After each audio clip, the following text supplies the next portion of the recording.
What up, world? It's Mac. Tell me something slick and make it stick. Yes, sir, baby. I am back with my guy, my bro, the one, the fucking only, motherfucking B.Cox from Vault Classic. We are back in the building. B.Cox, how you feeling, baby? My brother Mac, what is going on, man? I am good, man. It's good to be back. I'm glad to be here with you, man.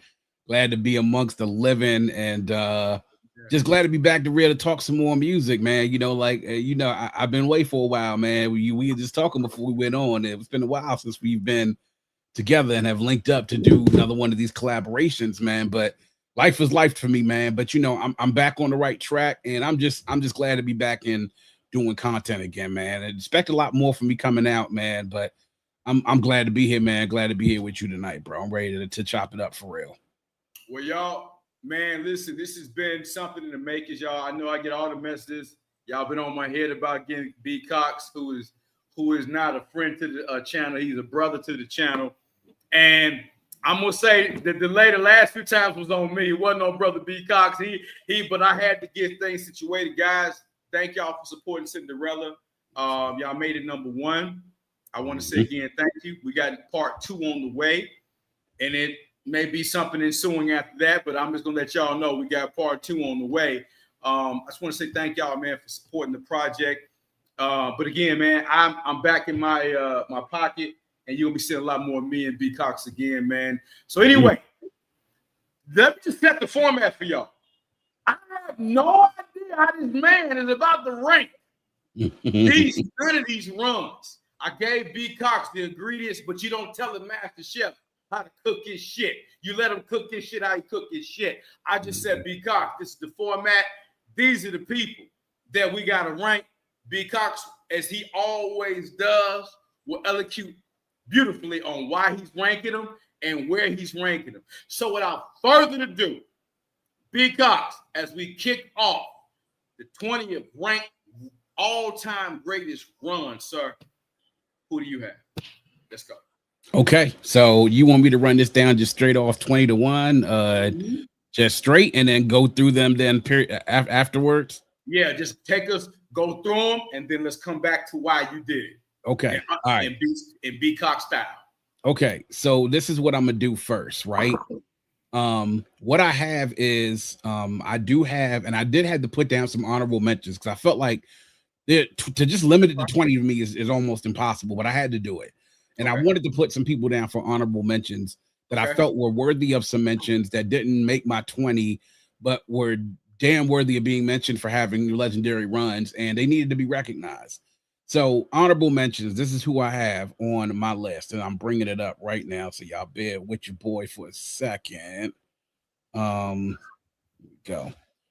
All right, here we go. So for honorable mentions, I have honorable mentions in there. Run DMC, self-explanatory. Public Enemy, Gangstar, Future, UGK, Young Jeezy, Busta Rhymes. All people that I wanted to bring in as honorable mentions in regards to having some of the best runs of all time. Didn't make my top 20. Not to say that they're not legendary. And again, this is just in my opinion. So y'all come for me saying things like, oh, B.Cox did had this person. I had that person this 20, didn't have this 20. Hey, it's my opinion. And my opinions changed, man. My opinions have changed a lot over a lot of these artists that I'm going to list here. And it's all based on, it's all subjective, right? It's all relative based on your experiences, what you know, and everything else. So here we're gonna go break down my top 20 from 20-1. Let's go. Okay, number 20. I actually had a tie. My tie, T.I. and Ludacris tied together at number 20. Number 19, 50 Cent. Number 18, Rick Ross. Number 17, Mobb Deep. Number 16, Tribe Called Quest. Number 15, Scarface. Ooh. Number 14, LL Cool J. Ooh. Number 13, Drake. Ooh. Number 12, Lil Wayne. Ooh. Number 11, Snoop. Uh-oh. Number 10, Wu-Tang. Ooh. Number 8, Ice Cube. Ooh. Number 7, Eminem. Number 6, OutKast. And then now breaking into my top 5. Woo! Let's go, B.Cox. All right.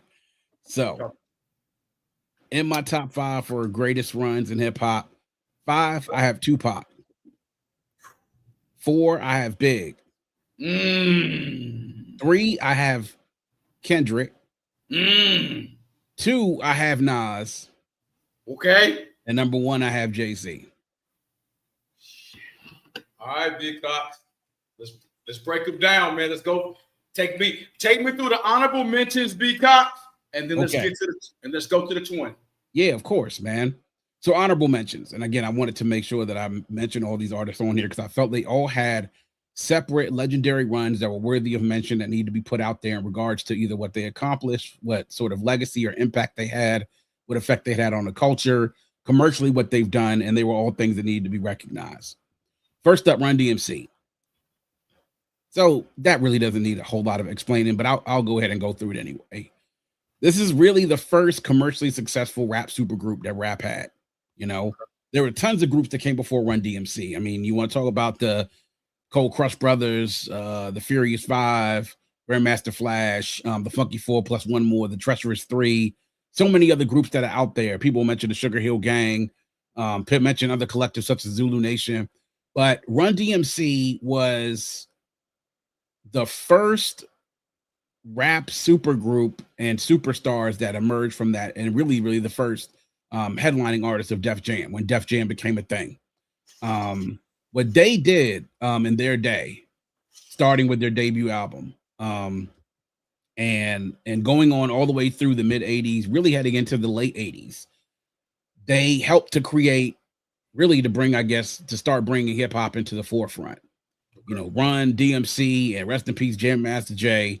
I mean, they really did give us the look. I mean, it was the Adidas suits, you know, the hats, the styles, the all that stuff that you heard, the music that was the crossovers that they had with Metallica, you know, my Adidas is the Sucker MCs, you know, all those things, Down with the Kings. And they stayed right in that pocket in the 80s when rap was starting to really break out of its shell and start to make some headways onto the radio stations. And they were right there at the forefront of that. They are really forefathers of rap. And if you look at Run DMC's impact and see all the people, especially the folks that we grew up listening to, Mac, that we consider some of our greatest in our era, so many of them credit Run DMC for helping them get into rap. You know, so many of them will credit and give respect to Run and DMC and Jam Master Jay for breaking open that door and allowing them to be able to have the careers that they had, to be successfully commercially, and then also to have the respect amongst folks in the game.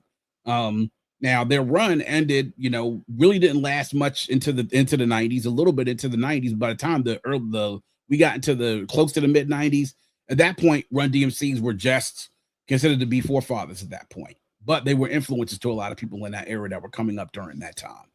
So that's my take on Run DMC. I mean, Raising Hell, Run DMC, still very, very culturally significant and classic out there, you know, and it's something that none of us can ignore. Public Enemy. Probably, I would say, when you're talking about top 5 most culturally significant as far as like the culture crossing over, not just into hip hop culture, but into African American culture, Black culture, protest culture, Public Enemy's right there. And since they emerged right in the second half of the 80s, with Yo, Bum Rush the Stage, to their culturally groundbreaking and recognized by so many people as the best hip hop album of all time, their sophomore album, It Takes a Nation of Millions to Hold Us Back, released in 1988.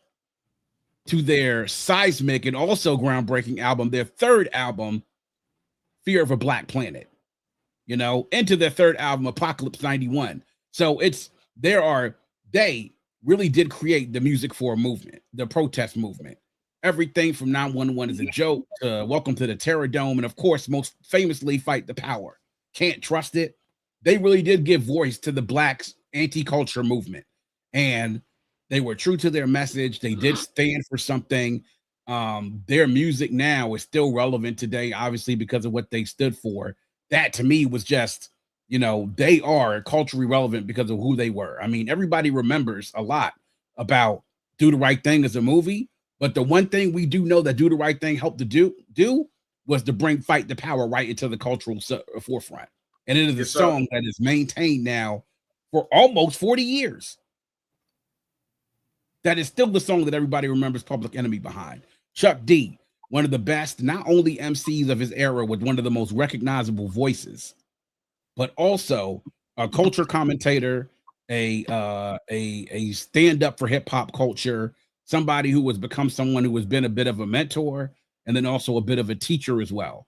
Even now to this day, almost 30 some odd years until after now that Public Enemy's last real success, which came in 1998 when He's Got Game, the movie, and then also the following album.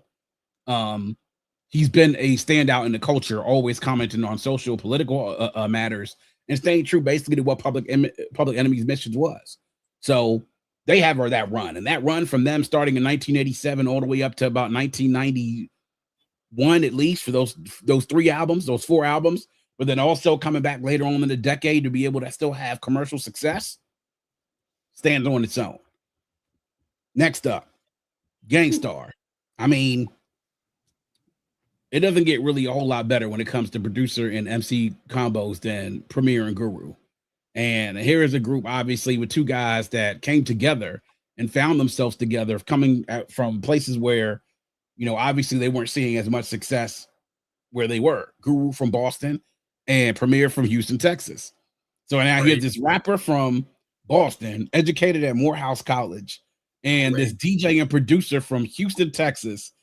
And they converge somewhere in New York City and then become the sound and defining sound of underground hip hop during the late 80s into the early 90s. You look at their albums, even their debut album, No More Mr. Nice Guys, a very, very solid debut. But once you start getting into Step Into the Arena, I'll tell you this, Mac. Definitely. Gang Starr has about as impressive as a 4-album run as anybody does.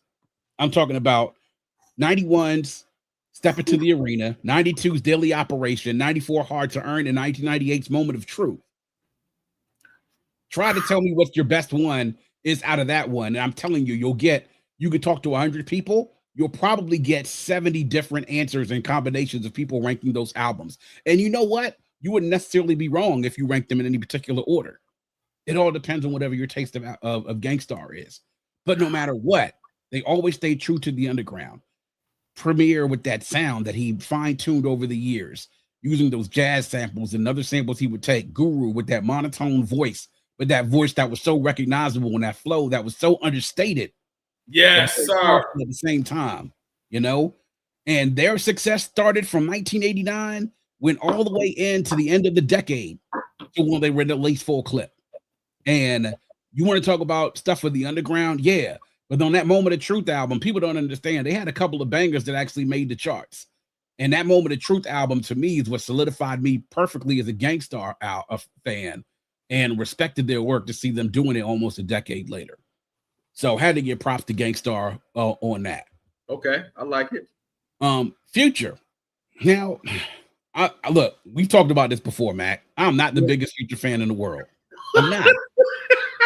I'm not. And I'm sorry to y'all out there if that's your man, right? But I gotta give the boy props. From when I first heard him in 2011 up until I would say the late 2010s, even into the 2020s, the boy has been on absolute fire with his commercial success.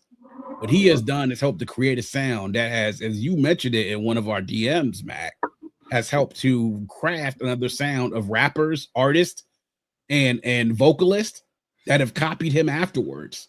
You talk about, like you said, the 2 albums you mentioned to me, DS2 and What a Time to Be Alive, the collab with Drake.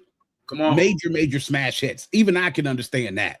And I do know that he is on a very short list of rappers. When you talk about getting it popping in the strip club, man, there's not too many people much better than him to go get it when it gets to popping in the strip club.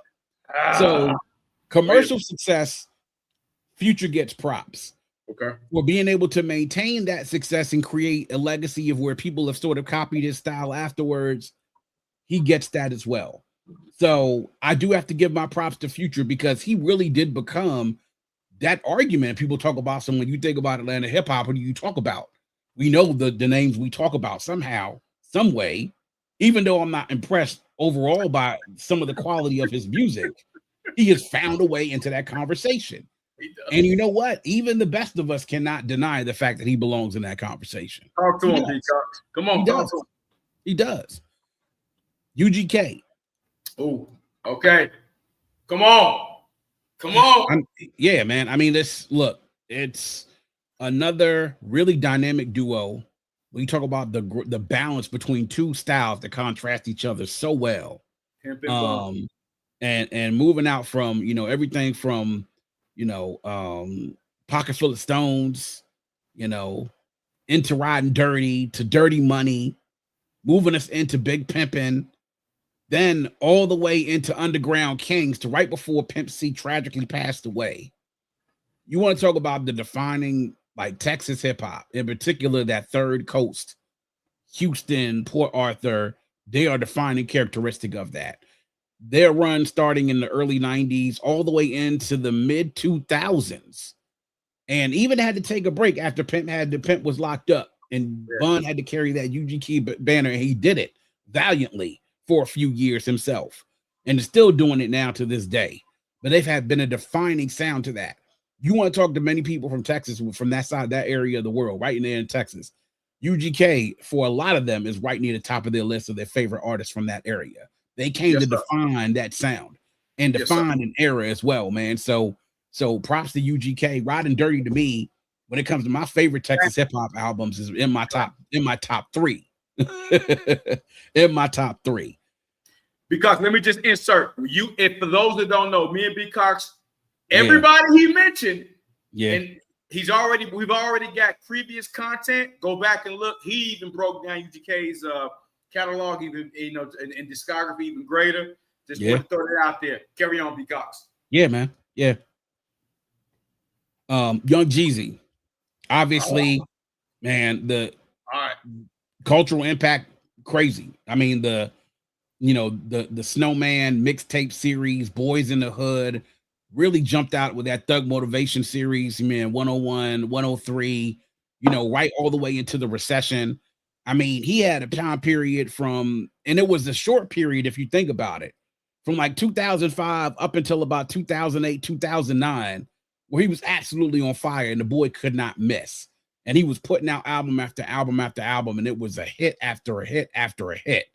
Those mixtapes, Can't Ban the Snowman, still classic, right? He put himself inside of that conversation when you talked about Atlanta hip hop as well. And then he had a feature run that was also legendary too. Very, very recognizable and classic voice, and those ad libs. I mean, he really did help to create that whole culture. The whole thing between him and Gucci, which culminated in the verses that happened a few years back, which was classic that they did inside of Magic City, was a whole part of the thing. Jeezy had a run that was very, very short, but impactful. And then even now, years later, and I even pointed this out when they did the verses a few years back, I told him, like, Gucci volume of content, probably he's got a lot more mixtapes and has put out a lot more music. I said, but man, I don't know if his music with his fans is going to resonate. I said, but you know what? In verses, you got to have music, like you have to have the music that's going to resonate with the masses. That's true. As limited as the time it was that Jeezy had close to the top, boy, it was, like I said, hit after hit after hit, and you can't deny the fact that the impact was absolutely huge for the time that he was close to the top, man. Talk about it. So for commercial success, the impact that he had, lots and lots of memorable songs and hooks, and then features as well.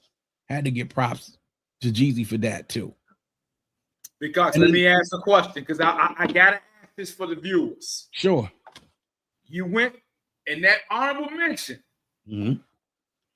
You went with Jeezy over Gucci. I just want to ask a question.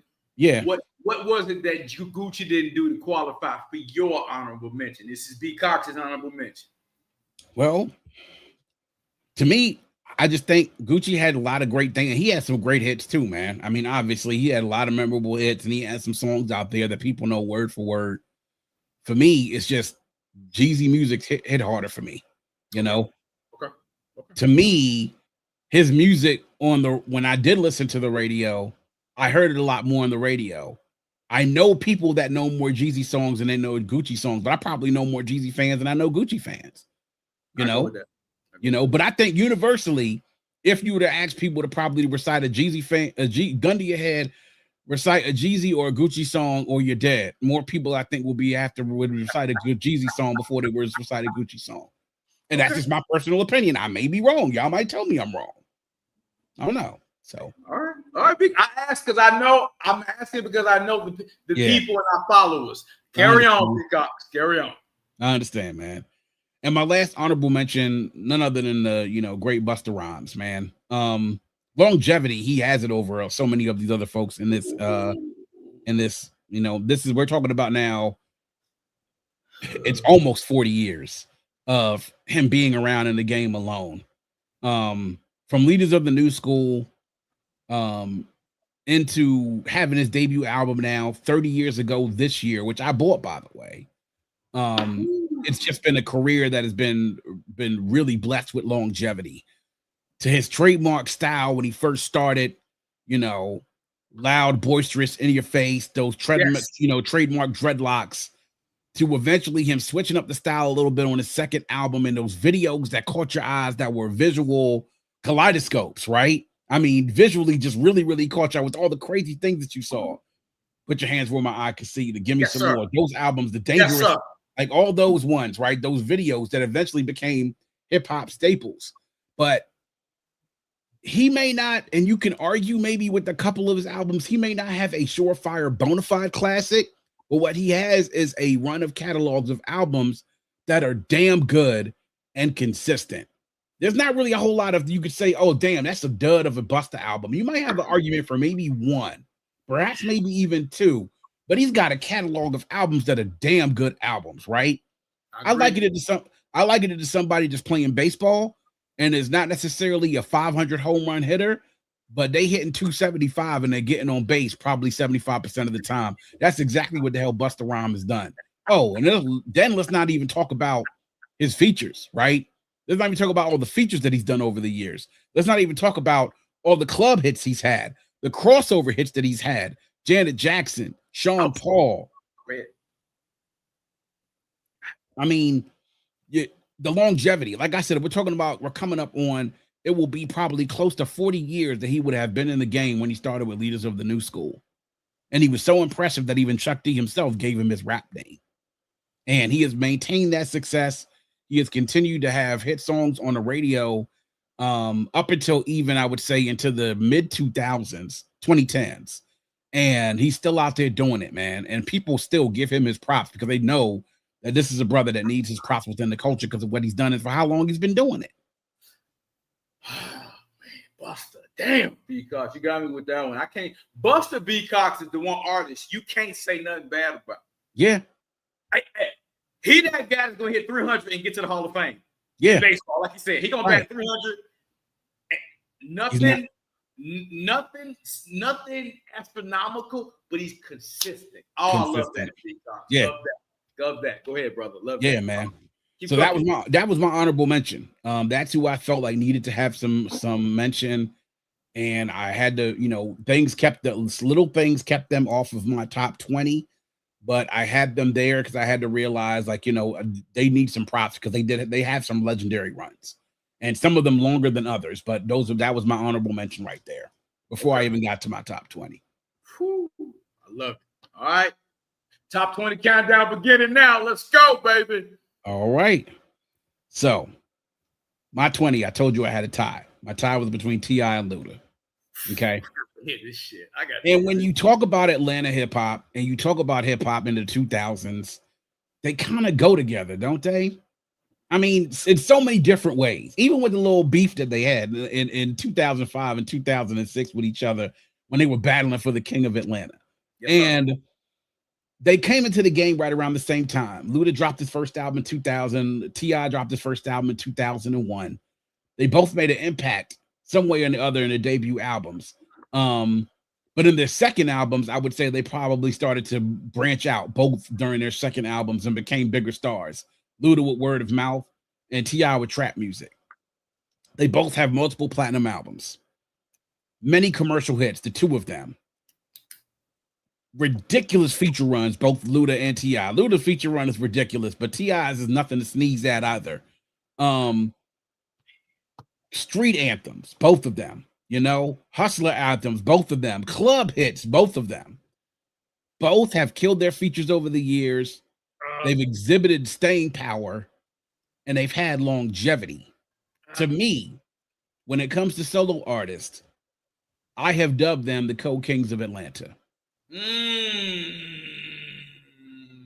love it. Because go ahead. I'm sorry, I didn't mean to interrupt you. Go ahead, keep cooking. Go ahead. And with them, you know, you could even look at their catalogs and say, "Yep, couple classic albums here, couple classic albums there," and commercially they've stayed viable, and they've also said culturally relevant throughout this time, and they really were the ones to help to pick up that torch of that first generation of Atlanta hip hop artists, and then really take it into the new generation and new millennium.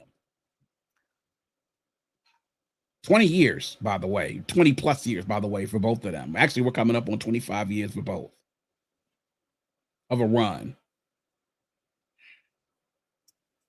Because I'm going to say this, when you give them both, I think that's apropos to give them both a tie. Because it really, in so many different metrics, and obviously your metric is a lot more intricate than mine ever will be. But here's what I like about them both. They both went on to they've had hood hits, they've had commercial success. But the thing about it, even now, T.I. still dropping bangers with Pharrell. I mean, he got me waiting on the goddamn album as if I turned back the hands of time and shit waiting on this goddamn album. Absolutely. Absolutely. I'm just saying. So I think that's fair where you can't put one over the other. B.Cox. Title apropos, man. I love it. All right. Cool. What we got? At 19, I have 50 Cent. And some people may say this, they may seem this a little high, but I have my reason for doing so. 19, 50 Cent. Okay. Obviously, we all know the story. Landmark major label debut album. I mean, Get Rich or Die Trying. I mean, whenever you get an album like that sells as many records as it did when it was in the first week, then as many albums as it sold now, a diamond platinum certified album that in 2003 was unquestionably, I would say, the rap album of the year, hip hop album of the year. You can make arguments for others. Then afterwards, follow that up with bringing out his clique, G Unit, and setting the table for them. Right? Yeah, true. Had two other solid albums afterwards with The Massacre and Curtis. Okay. You know, solid albums afterwards. But both of those albums also had great commercial hits on them. That's a fact. And he has multiplied that success throughout each one of his albums with the success on the charts. And the charts is really where he steps a level above a lot of different artists from his era. I mean, nobody could say, the man had Billboard #1 hit within the club. You know, all the hot hits in the Hot 100 helped his artist on his label, aka his clique, set them up also for success as well. Lloyd Banks, Young Buck, The Game, you know, even though he was on G Unit for a very, very short period of time. I mean, that's a part of his legacy as well when we're talking about as far as like a run that you have. And he was a big part of being able to make sure that those albums got off. I mean, including Game's album, he was a huge part of the features and what he did on that album, being an executive producer of helping that album to stand out. Okay. He made G Unit a household name, not just the record label and the clique, but then make it into brand worldwide. Okay. You know, he managed to stay relevant long after he stopped recording music, right? And I know we're talking about hip hop music, but what he was able to take with his music and also to parlay that into so many different other business successes does have some mention. But then even now, 21 years after his major label debut album, we're still talking about Get Rich or Die Trying, because it's one of those where were you when moments, right? When that album dropped, And when you popped it in and you listened to it for the very first time, it's one of those where were you when moments. Come on, and as a result of that, a lot of people took that 50 persona and wanted to adopt that as well into their own personas. How many other copycats we probably seen in some way, shape, or form of a 50? He has taken that from being the gangster, then now into Master Troll. So this is something that obviously now we see with 50 years later. The only thing that I would say the mark against 50 as to why he's not higher on my list, he kind of just stopped recording music after a while. But then I can understand why he stopped recording music. Because then when you become, at some point in time, worth close to $1 billion, and you invest in brands and those brands blow up, and then you get involved into television and you have a production company, and then you create a starred hit, television series which takes off, and that becomes a part of popular culture as well. Then you have so many other different projects that you're involved in.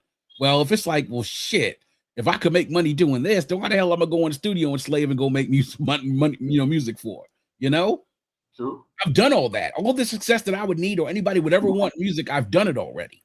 So my only knock on 50 is that he's got this run from 03 to about 07. And then after that, it kind of just musically wise, it just stopped after that. The peak did. It really didn't. He didn't have anywhere elsewhere to go other than that, So huge success. All of his albums, platinum albums, and everything. The charts, off the charts. Culturally, just stuff like I said. He has a watershed moment with that debut album, man, and it's just something that we can't deny or ignore at all.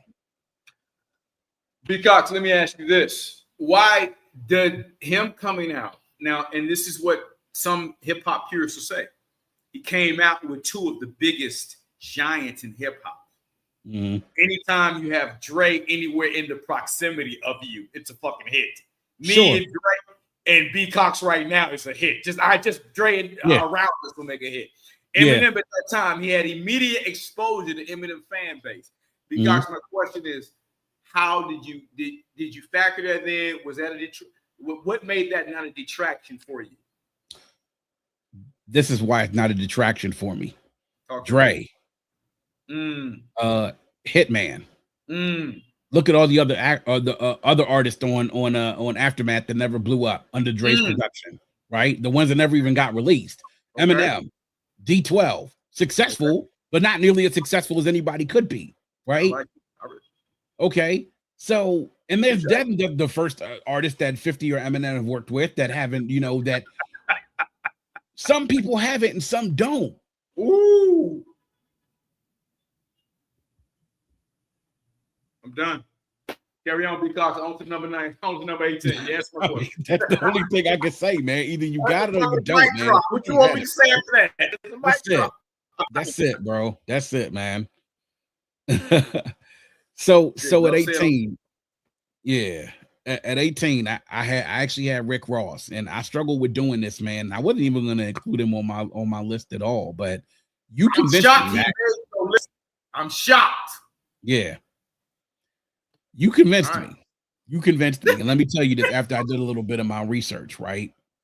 Because I like some of his music, not a lot of it, but some of it. But let me tell you the reason why he's on my list. Again, 20 plus years now, he's been doing it. He came out the gate, huge hit. Debut album, Port of Miami, dropped. It was a smash, right? And then he started following it up, and he continued doing it. And he was consistent. He continued to be able to stay relevant as far as the charts was concerned. He started churning out hits. And his album stayed to be bangers in people's cars, man. His production, as you mentioned to me, Ross, and somebody mentioned this. Shout out to my boy Tony the Dome and so many my other Twitter accounts out there, hip hop, that have mentioned this before. He is probably one of the best, if not, I would say in this generation, the best picker of beats when it comes to beats that match him better than almost anybody. If nothing else, you're going to know that Ross's beats on his albums and on his tracks are going to bump. And that ear is what catches you, And so because of that, he's been able to crank out a formula. He's cranked out a formula, being able to make some songs.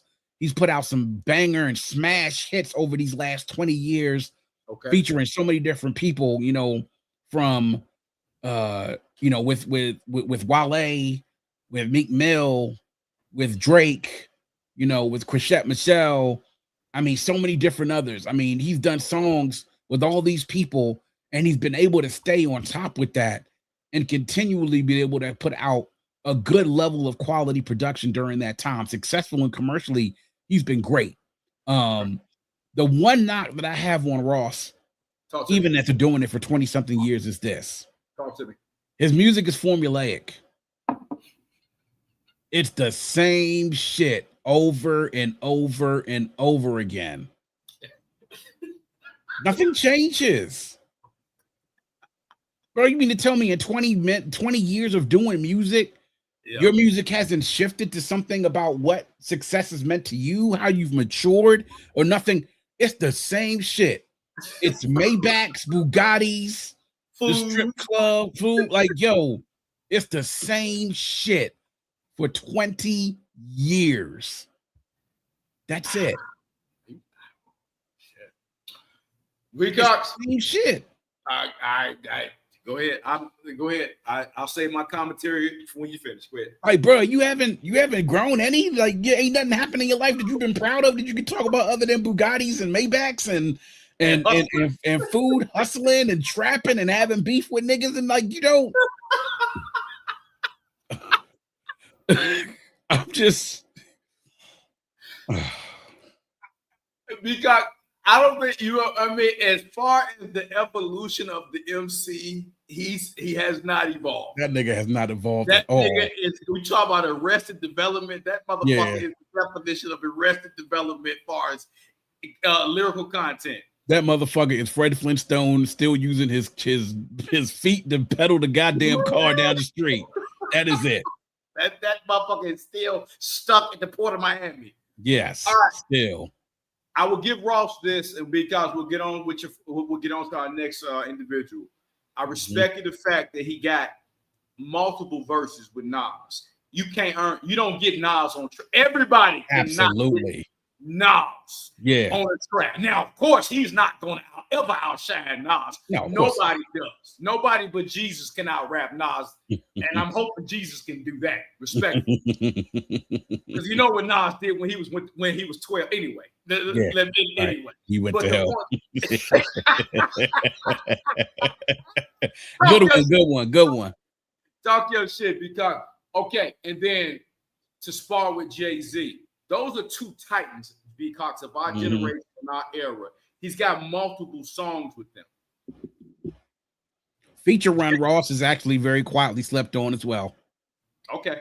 I just wanted to say that, B.Cox. Yeah, posse tracks. He been on those as well, man. And so he is good for that. I mean, I got to give Ross his props. Production-wise, excellent, consistent, and he's going to give you something that's going to bang in your trunk and bang in the club. Good call, B. I love that, B.Cox. Loving the list, man. All right, B.Cox, who we got? Who's our next one? 17. Yes, sir. QBC, Mobb Deep. Woo! The infamous. Come on, B.Cox. Yeah. So this is what I wrote down for them. Had a debut album that didn't hit that hard, but then came back strong on the second one. Second, third, and fourth albums universally recognized as albums that all will sit no matter who you talk to. If you want to talk to anybody, ask the top 30 or 50 albums within the 90s, people are going to have their second, third, and fourth albums in those lists, no doubt. The infamous Hell on Earth and Murder Music, without a doubt. Come on, top 30 to 50. All of them have to be in there. They have to be in there. Come on, they represented street life. They had a version of what I said called talking about horrorcore rap, which eventually created a legion of fans for them that were very, very loyal. It was really a dark depiction of street life. When you talk about Mobb Deep rap, it's a certain feeling when you talk about when you listen to those albums, right? It gets you in a certain mood. Yes, sir. They touched major chart success with Murder Music, with that Quiet Storm. They also had great hits on that third one as well. Sophomore album in the infamous is universally recognized as being mentioned among one of the best hip-hop albums of all time, and is on a short list of so many of being one of the best hip-hop albums of all time. The third album, Hell on Earth, is still considered as one of the darkest and dopest albums of that era and during that time, and considered to be not that far of a drop-off from the infamous as well. And for my money, I would say it's not that far of a drop-off from the infamous either. And if you catch me on a day I just might play Hell on Earth more than I might play The Infamous, depending on that day. If it's a cold January day, 40 degrees here in the DMV, or heading into 30 degrees, and that might be a Hell on Earth day right there. It is definitely one of the essential cold weather albums out there in hip hop history. Come on, B.Cox. And I would have to say that they've also found their success in the 2000s, into there with Infamy, into 2005 and 2006, where they still had albums that definitely banged and made some noise, up until the point when they had their dissolution. And Prodigy, may he rest in peace.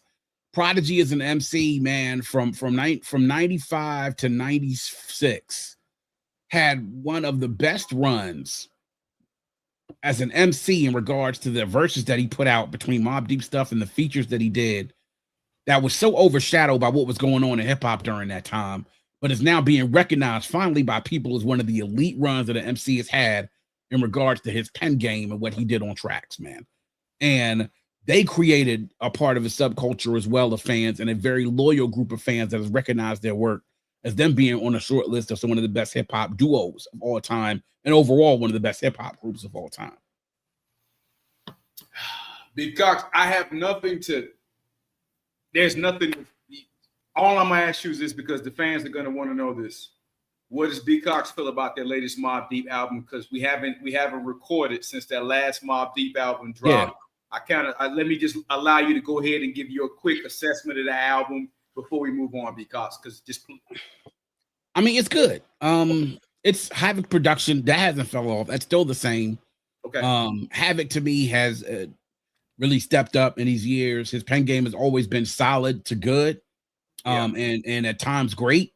It was good and solid here as well. Okay. Knowing that you had Prodigy on the album, but knowing that he's here. I mean, the AI thing was crazy, right? But to me, the thing that keeps me away from it is that, like, that's not P, you know, that's not him. It isn't him. So for nostalgia purposes, it was good to hear something like that, right? But I just knew it wasn't complete to me because it wasn't. Prodigy's not here no more. May he rest in peace. Fair enough. All right, y'all got B.Cox assessment on it. Carry on, B.Cox. So 16, and I struggled putting them up this high, but I had my reasons for doing it, and I'll explain it during this. One of my favorite groups of all time, A Tribe Called Quest. B.Cox love them. I mean, what really can I say? What I wrote down: popularized, not created, but popularized the jazz rap sound. Okay. Those jazz samples that Q-Tip worked and used on those first albums that he continued to use in his production for so many years afterwards. It really did popularize that sound, man. They gave birth to a new meaning of bass through the low end, right? Okay. They gave us the definition of what the low end meant when it came to that sound of bass.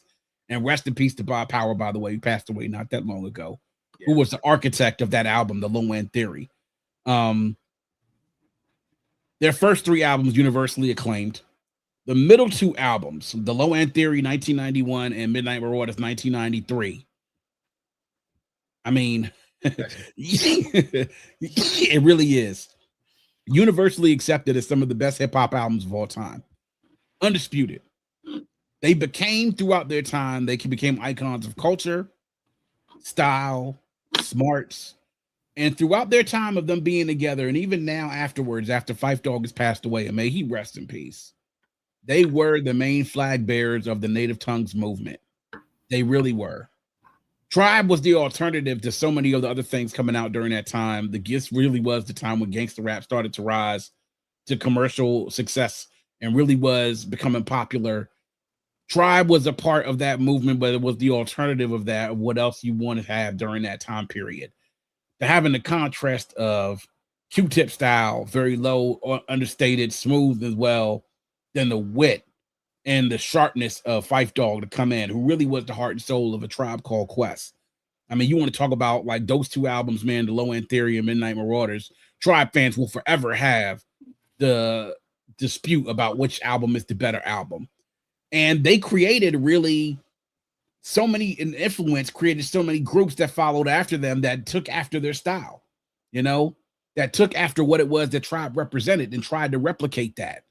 And not many could do it like them. I would say nobody could do it like them. Talk to me. They really did give that sound. And had it not been for their breakup, which happened in 1998, and had they had Tip and Fife been able to work it out, and had they been able to not bring in other people, I mean, bringing in JD to help produce Beat from Their Life is one thing, but had they been able to creatively stay on the same track, had they not taken that break immediately after Midnight Marauders, ain't no telling what they might have done. Their run might be so legendary right now, they'd probably be in my top 5 right now. Ooh. But be that as it may, the Love Movement did happen, and while there were some good tracks on there, it was a sad end of a breakup that album signified. And then we got the posthumous album. We got it from here. Thank you for your service, which was an incredible album, which came out in 2016. Now it's 10 years later. And the legacy of Tribe is now outstanding because of what they meant to so many people afterwards, what their music has meant. And now we're still looking at tracks from those albums, from the first 3, even from Beats, Rhymes, and Life afterwards, that hit so hard with people nowadays. And you can't find so many more things more smoother than a Tribe Called Quest album, or something that can really get you in the mood and a chill, introspective move, or a head nod move like the way Tribe Called Quest can, man. The way that bass hit and the way that those drums hit, man. And to hear those rhymes from Q-Tip and from Fife, it hit every single time. Every single time. B.Cox, let me ask you. First of all, I know you gushed at nauseam about Midnight Marauders. It's one of your all-time favorite albums, man. Anybody that's a fan of our series know how you feel about that album. Because do you think that group right there alone, had they not had Acrimony, do you think, like, out of every other group that broke up, out of every other dissension in hip-hop and riffs, is that the one entity that left the most desired? Yeah. Okay. Because they had so much left on the table. Because in their solo releases afterward, and their work individually afterwards, Q-Tip, through his work as a solo artist, and then also as a producer of other people, Fife as a solo artist, and then Ali Shaheed through his production work for many other people, including folks like D'Angelo and Raphael Sadiq, they all show that they still had it. And they had it in spades. Love it. Imagine breaking up the Bulls after 1998. Oh, wait, they did. They did. They did. The fucking idiots did. You know? The fucking idiots did. Exactly. Yeah. So that's what I liken it to, because they had so much more in the tank, and they had a lot individually to give, man. And if I had a perfect world, I would have never had them broken up.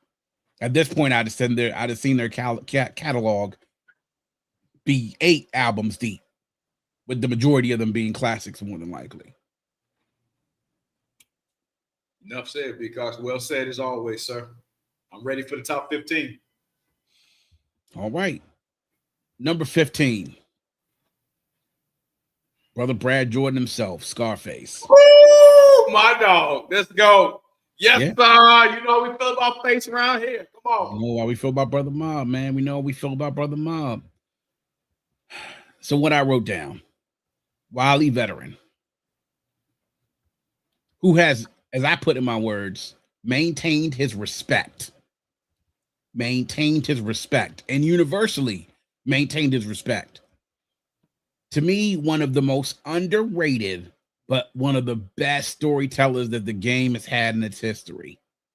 Imagery and tales of the street, hardcore lyrics, but also simultaneously emotionally driven and heartfelt at the same time. A very hard combination to be able to put together, but Face pulled it off. Has one of the strongest and one of the most loyal fan bases in the game. You would tell people, Scarface fans will argue you down for everything about, one, his standing in the game, and then 2, about what albums are his best. And they'll tell you that.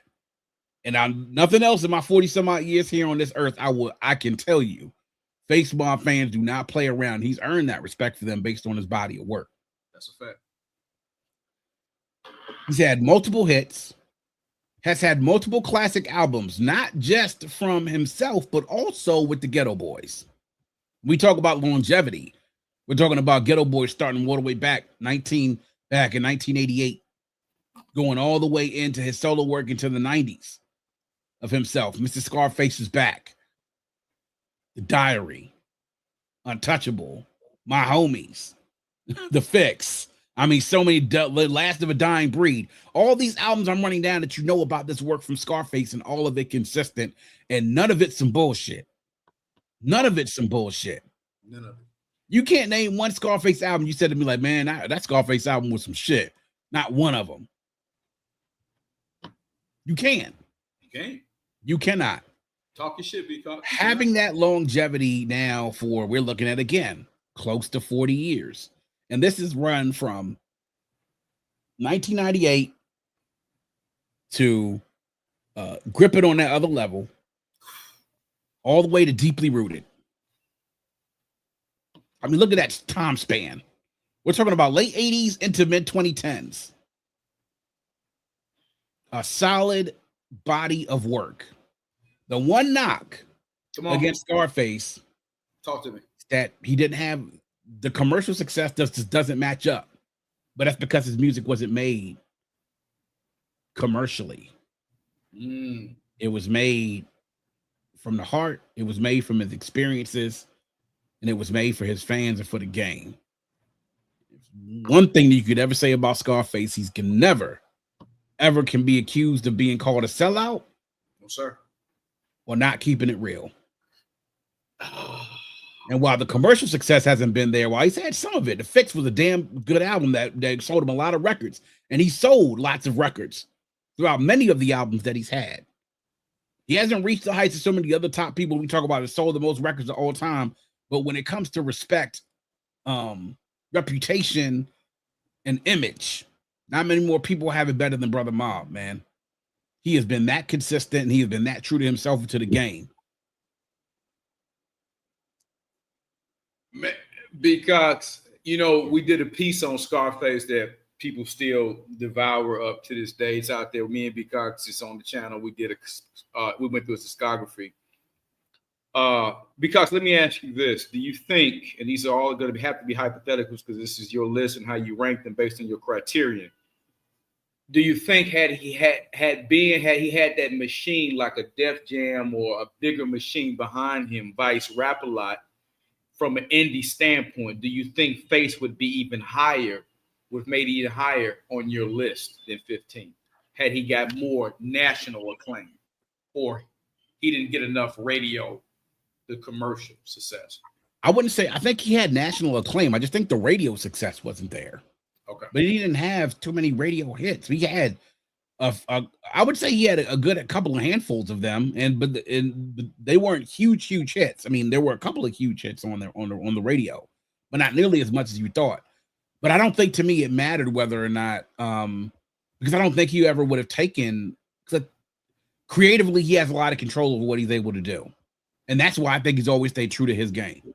And I don't think he ever would have taken a major label deal, because you know what, major labels, there comes certain things. We need you to do this type of music. We need this type of song. And knowing what I know about Scarface, he gonna tell you, go fuck yourself. Like, I ain't doing no shit like that, man. I'm gonna do this shit. This is my shit. You know? Good point. Good point. So basically, B.Cox, you saying had that wouldn't have worked because the real Face wasn't gonna. It wouldn't be fake. It wouldn't be Scarface, man. It would not be Brother Mob. All right. It wouldn't be Brother Mob, bro. Enough said. So that's all I got. All I got.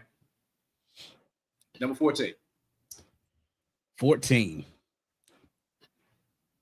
Ladies love Cool James. Woo! Man, come on. The lip licking, cool, can't go wearing. Come on, talk to me. What I wrote down. What you wrote down? He was rap's first commercially successful megastar. Man. Solo. Solo. The first solo commercially successful megastar. There were other solo rap stars that came out before LL Cool J did. Hell, Curtis Blow had been doing stuff as early as 1980, right? 81. But when LL Cool J jumped on the scene with radio in the mid 80s, and everybody remembers that scene from Crush Groove when he killed it. he really made a way for teenagers to get accepted into serious rap circles during that time because he was bad. He was serious. You knew he was serious and about his game. 3 out of his first 4 albums are either classic, groundbreaking, or essential, or all 3 put together. You talk about Radio, Bigger and Deffer, aka Bad. Mama Said Knock You Out. You know? Then you got other albums that are still, solid to good. Walking with a Panther. Bring it into the 90s when he had a little bit of a comeback, Mr. Smith. He had his time. And what it did is he also gave legs. Again, didn't invent it. He gave legs to Loverboy and Smooth Fellow Rap. He had the name for a reason, LL Cool J, man. I mean, he gave legs to that whole Loverboy and Smooth Fellow Rap thing, man, before anybody else did. And he made it popular because the whole package of everything he had together. It was the lyrics, the presence, the looks, everything that he had together, and he made it work. He maintained commercial viability runs into the 90s, mid-90s, late 90s, and had success with the charts well into the 2000s. And lest we forget that Uncle L is definitely still recognized as one of the best battle rappers of all time. Still, to this day. So having that legacy, right? We're talking about 1985, I believe it is, when Radio came out. Again, we're talking about 40 years here of being around. Now, he hasn't made music as proficiently in the last 20 some odd years or so, give or take. Sure. But I mean, when you've done it for 20 years at that point in time and has been as big as he was, really setting the standard for solo rap superstars during that time, what else really do you need to do? He's done his thing entertainment wise, but he really did lay the blueprint for the solo rap superstar. I mean, really becoming a big, big hit commercially. And then also at the same time, also being respected by some of the best in the game for his lyrical prowess and flow as well. That's his legacy. That's why he's on my top 20. I can't, because there's nothing to take away from it. There's nothing to say about Cool James, man. I love L. My question is this to you. Do you think because he gets forgotten in that GOAT conversation, which I don't know how he does, do you think it's B.Cox because of the fact that he hasn't made, we live in a what have we done now for me type of society, and unless you're a true hip-hop historian or you're old enough to really know how top shelf LL fucking Cool J is, do you think because had he made some more music recently, he would be even maybe have a chance to get even higher on your list, or that's about as high as he could go as 15? Oh yeah, and let's not doubt ourselves. There was a clip that came out maybe a year, 2 years ago where he freestyled on the radio. And I don't know whether it was a true freestyle. He rapped. He still has the ability to go. At almost now, what is it? Almost close to 60 years old now? He's pushing 60, dog. Motherfucker pushing 60, by the way. He don't even look like he's 50 yet. So let's not even go there. Like, I mean, for real. Like, no Diddy on that, but for real. I mean, give you the props for the props, dude. The brother still looks great for his age, man. Looks great for his fucking age. He can still go, man. Okay. And when you a master of your craft like that, bro, you don't never really lose the ability to be able to do that, man. Okay. And so I think if he could have had the right production and stuck to what it is that he knew, I definitely think he could have gained a lot more props if he would have done music a little bit more later on, man. But his body work before then can't be disputed, man. It definitely cannot be disputed at all. All right. Well said, B.Cox, as always. I'm excited about the next one. 13. Woo! None other than Aubrey himself, Drake. You got to put Drake. You can't leave him out. So when we talked about runs, right? I struggled to put him in this, but I got to give props where props is due. So what I wrote down here, in probably the top 5 of most commercially successful artists, not just hip hop, but he may go down one of the top 5 most successfully artists in all of pop culture, at some point in time. I agree. His early work, a lot of it gets praised for his authenticity. And that's really what we talk about the early music, the So Far Gones, the Thank Me Laters, the Take Cares. You know, that's really what stuck out to a lot of people, is that it seemed authentic and genuine to him, for the most part. And he had his detractors as well, and he still does as well, obviously for obvious reasons. Right. His later work is praised because of its viral content and how commercially successful it's been. I haven't been a fan of a lot of his later albums, but I mean, I have to say, you know, when he puts the album out and he goes with the set of singles, those singles drop, they hit, and they hit like nothing else. And it's not just big, it's phenomenally big and pop culture big. You know, Drake gets played on the hip hop stations and the pop white people stations as well. And what does that mean? That means money. Then when he has a tour, he sells out a tour wherever he goes. You know, now pre-2024, you know, this is what you're saying. And you can still say it now, but that's what you're saying about Drake. The reason why he's so high on this is because commercially, he's been at a level that few, if nobody else, has been at before, right? Yes, sir. And what he has done in this era, starting from So Far Gone all the way up now to this current age, has helped to create another stratosphere in regards to success of how your pop culture queue has been able to rise. And what he's put on the radio as far as hits has become, the artists that he's worked with, the hits that he's had on the Billboard charts, the albums that have gone crazy. It's just, you have to give him his due for that. Yes, sir. Now, the knock on Drake is the obvious knock that many of us will have on Drake. Yeah. The ghostwriting allegations, you know, the fact that his music after a while has seemed to become a little bit formulaic as well. The fact that his later work to me has not hit as hard to me as some of his late early career to mid career work. The Take Cares, the Views, the Nothing Was Ever the Same, If You're Reading This Is Too Late. Those are things that I really mark as some of his best work. And I don't think you see that in the later albums. Now, those later albums have all the commercial success in the world. And that's really what gets him up there, because again, commercially, he's in a stratosphere above so many people. And because of that, I have to give him his due, because commercially, there's maybe one or two artists on here that are probably bigger than him. That's it. I have to be, I got to keep it a buck with that. I do. So, last thing I said is that he will go down. Numbers don't lie. Major success, crossing over into pop culture, and he will go down as one of the best-selling artists of this generation, of any genre. B.Cox, it took me a while to warm up to Drake, because I thought he was a gimmicky rapper at first. I did. I just thought he was a gimmicky rapper. I didn't know how to place him at first, you know.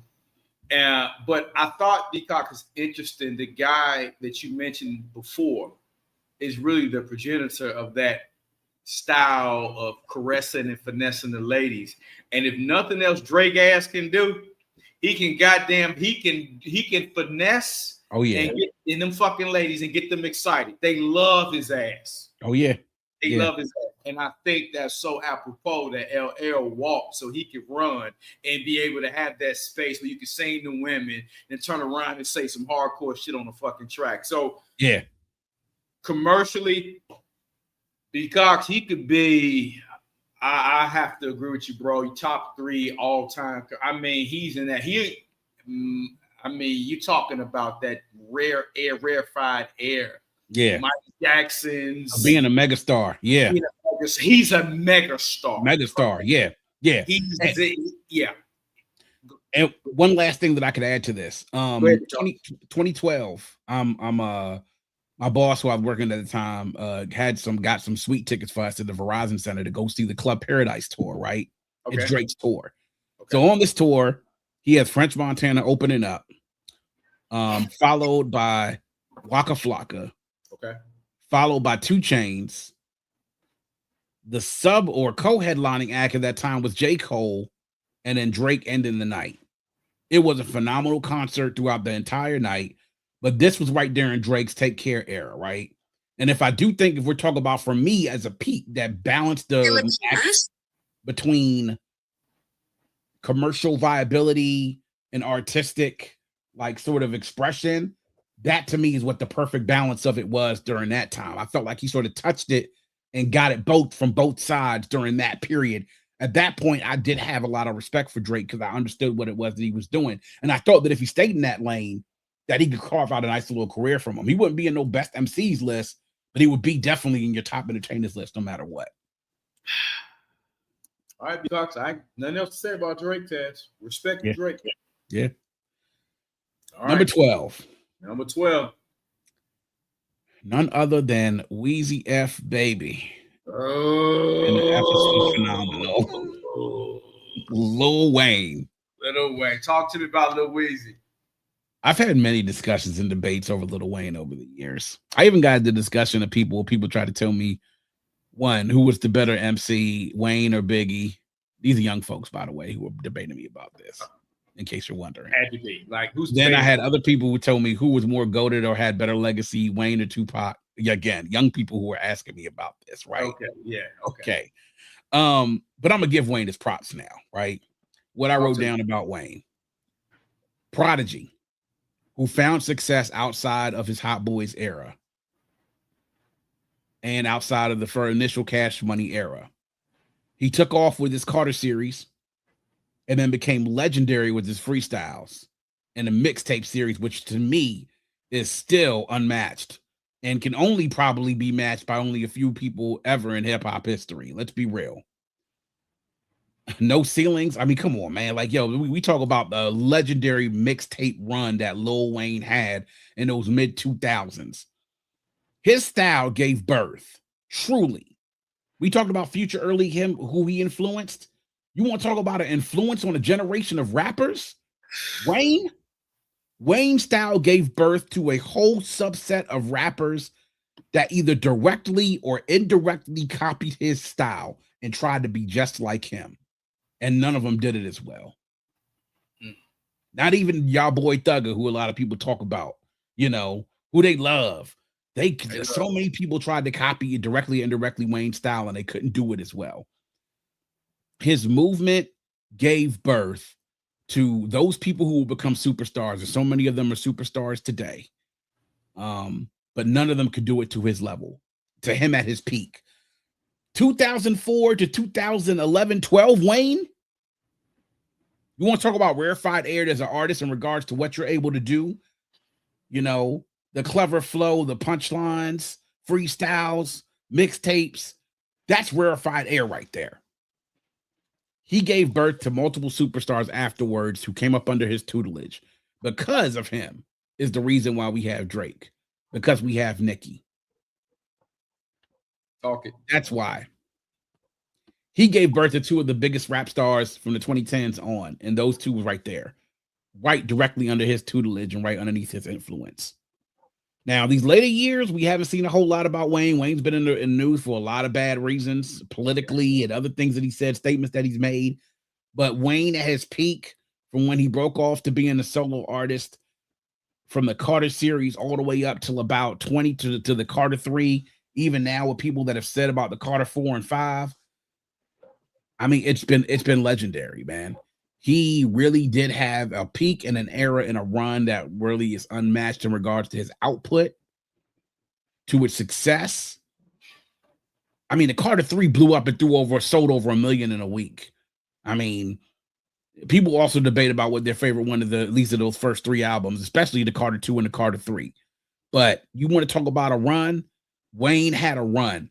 And it's something that even myself, I tried to fight it for the longest while, and I had to give the boy his props and let him know, hey, that run from that 04, that run from the start of the Carter all the way up now to like about 2011, 2012 is damn near unmatched in regards to the mixture, commercial, output, legacy, influence, lyrical, all those things put together. Yeah. Got to give him his props on that. You have to.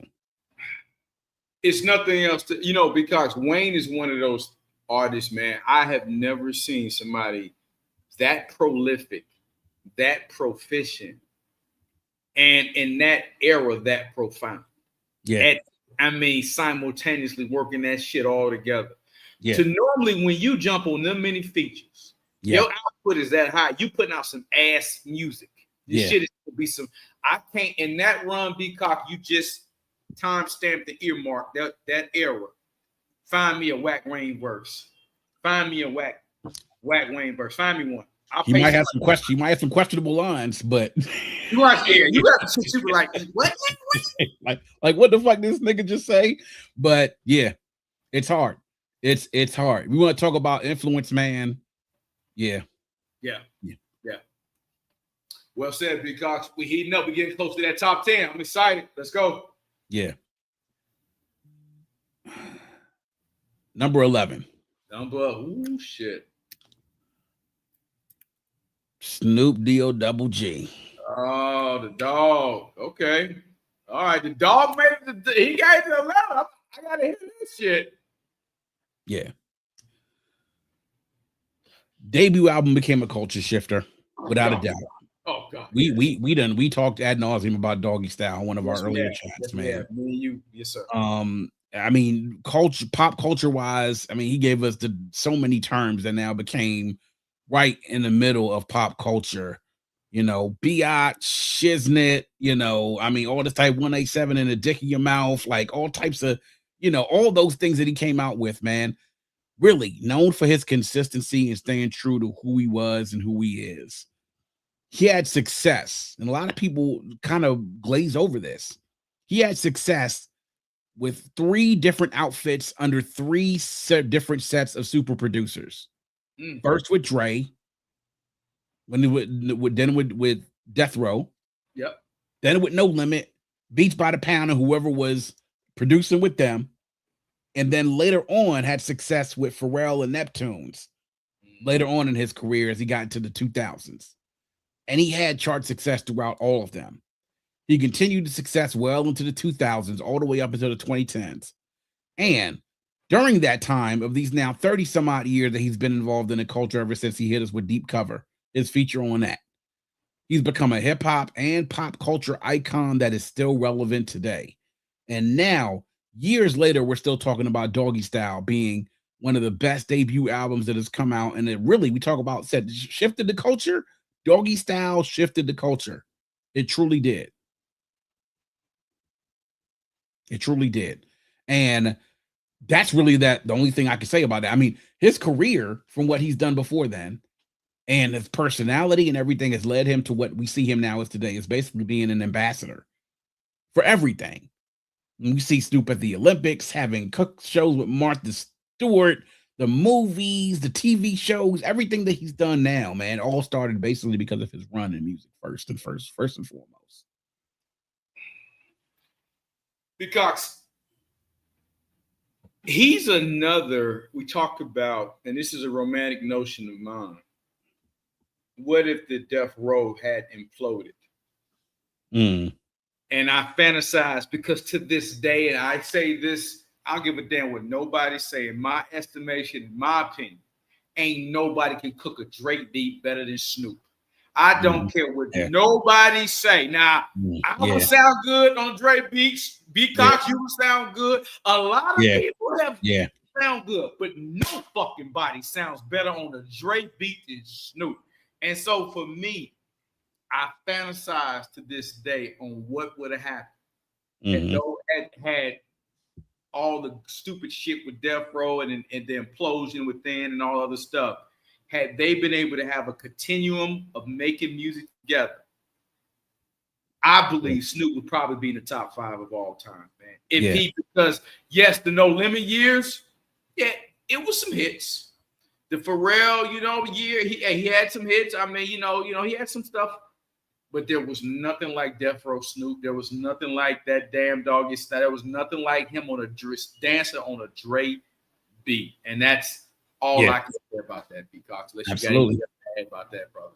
Absolutely, man. Absolutely. Snoop on a Dre beat. Yeah. To this day. To this day. Chef's kiss every time. Just about. Every time. Yeah, man. Yeah. So now we into the top 10. Top 10. Number 10, Wu-Tang. Ain't nothing to fuck with. And this is them as a collective. This is a bit of it was a choice for me, but I know their Wu-Tang is more of a bit of a collective because they're a super group, really. I mean, they really are.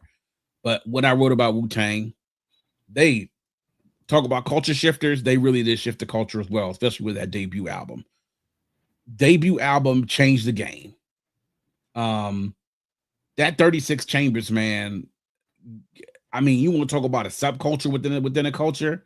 They created their own subculture as well. Second album, very successful. Okay.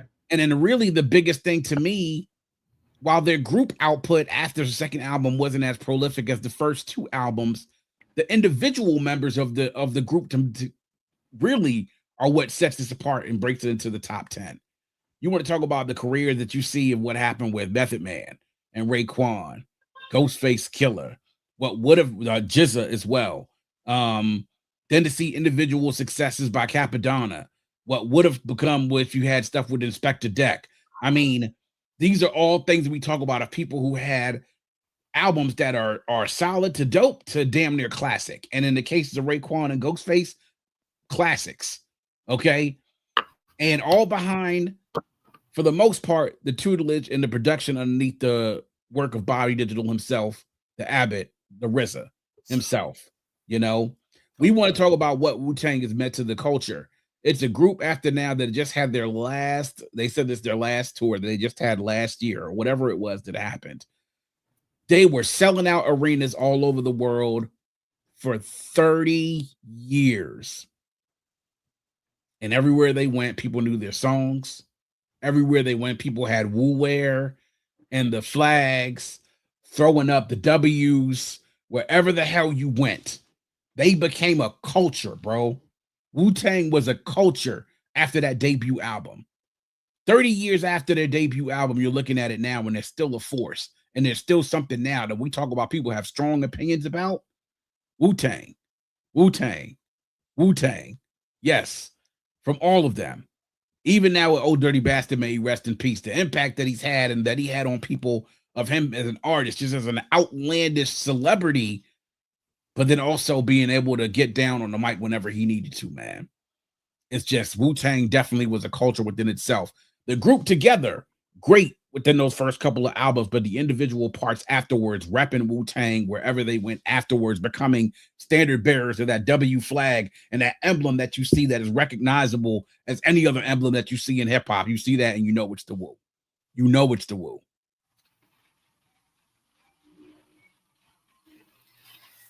B.Cox, and we talked about the Wu. We did a great piece on the Wu. You actually went and broke down the whole group. You talked about, you know what I'm saying, all of the master penmanship. You talked about the RZA ad nauseum.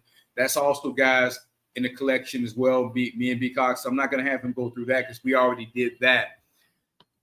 I'll just say this, man.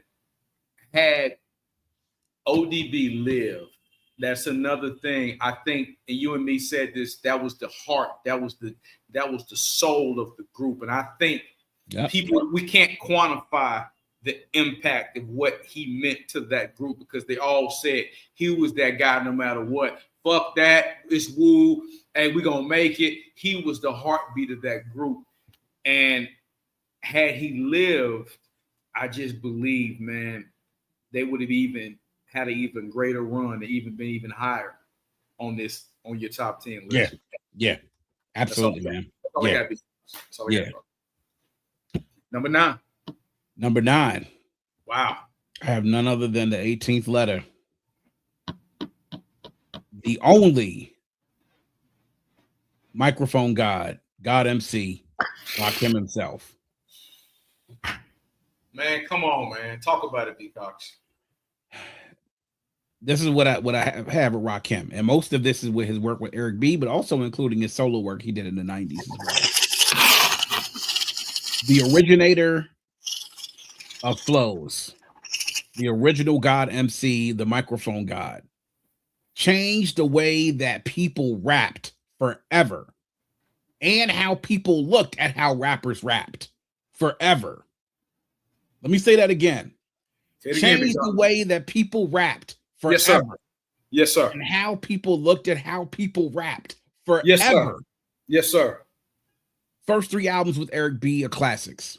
Yes, sir. 1987, Played in Full. 1988, Follow the Leader. 1990, Let the Rhythm Hit 'Em. Classics. First 2, Follow the Leader and Paid in Full, are universally accepted in consideration for some of the best hip-hop albums of all time, all based on the pen and the work of Rakim under the tutelage of Eric B, overseeing production. Came back after a hiatus, almost after 6 years of not putting out any music, and picked up like he had never even left off. Picked up and started rapping better than 95% of the people better in the game currently than at the moment. Dropping the 18th letter and then later on the master in 1999. Still showed lyrical prowess. He is respected by many in the game and is recognized as an influence for many who people consider the best lyricist of all time. As a direct influence to people that we consider the best lyricist of all time. You already know that, B.Cox. And how did this solidify this? A couple of years ago at the Grammy, Jay's walking around. He's backstage. All of a sudden, Jay loses his shit. He's like, oh, look at the God, look at the God. Who is he talking to? It's Rakim. Rakim comes into the camera view. They dap each other up. Jay says, thank you, brother. Thank you for the roads that you paved, brother. Thank you for the roads that you paved. Now, this is Jay-Z giving props to someone. By the way, a lot of people don't know this, is that Rakim and Jay are about the same age. Damn, I didn't know that. This is Jay, who many people consider to be the GOAT, right? Stopping and giving props to a man for paving ways for him. Thank you for the roads that you paved, brother. Thank you for the roads that you paved. That's the impact of Rakim. Not nearly as long as a run when we talk about as far as length of career in regards to him being in the spotlight and putting out music. But his lyrical prolific output, his legacy and influence is unmatched by anyone. By anyone. This is, you want to talk about the Jays, the Nas's, the Rakim, the Jays, the Nas's, the Raekwons, the Method Mans, the Bigs, those people we consider to be the best of all time. They point to him. Him, G-Rap, Big Daddy Kane. Those are the names they talk about all the time. But he's the name that's mentioned more than anybody else. That's legacy. That's impact. That is how you make your mark as a god into this game. Because you already, and I know we're gonna get to him, but you know, when I think Rakim, to me, the direct descendant is Nas. Of course. And when I think, and you and me, we talked about a bit, we've done a beautiful, and we're gonna get to our man Nas. Let me ask you this, B.Cox. Do you think, this is all, again, me and you playing perfect world, but I'm bouncing it off you. Was Rakim so far ahead of his time that if he was around when the if he's around, but had he made that type more music when the commercial boomed, do you think Rakim would be even higher on that list? Because when Rakim was giving out some of his greatest shit, we were still young. Yeah. Hip hop was young. Mm-hmm. It wasn't as commercially viable as it is when Jay came along and Nas came along and those other guys. Do you think that he was so far ahead of his fucking time? Because you can still unpack his lyrics today and be like, are you fucking kidding me? Yeah. Are you fucking kidding me? Yeah.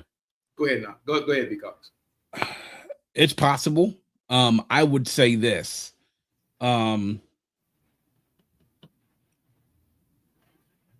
As far as when it comes to Rakim being so far ahead of his time, like I said, he changed the way that people rapped forever, right?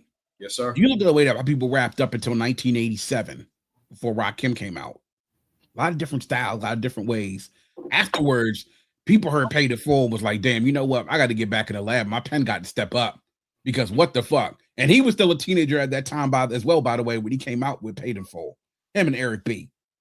He was so far ahead of himself that people had to change the way that they rapped.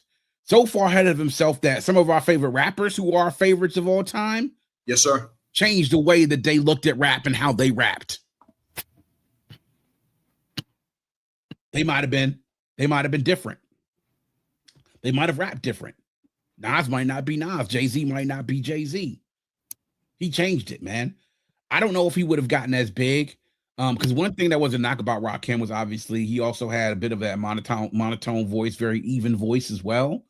But shit, back in the day, Rakim was fly, man. He had on the baseball caps, the gold chains, and everything. Like he was fly. Yeah. He was dapper down.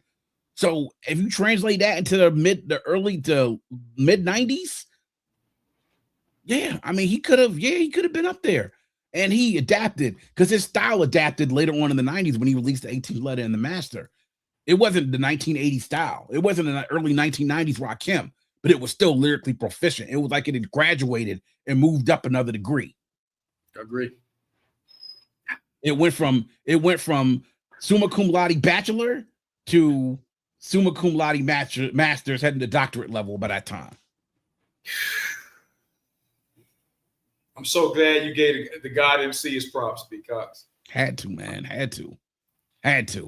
If you're talking about your top five, if you're in your top five, I can't take you seriously, man. I cannot. Oh my God. All right, B.Cox.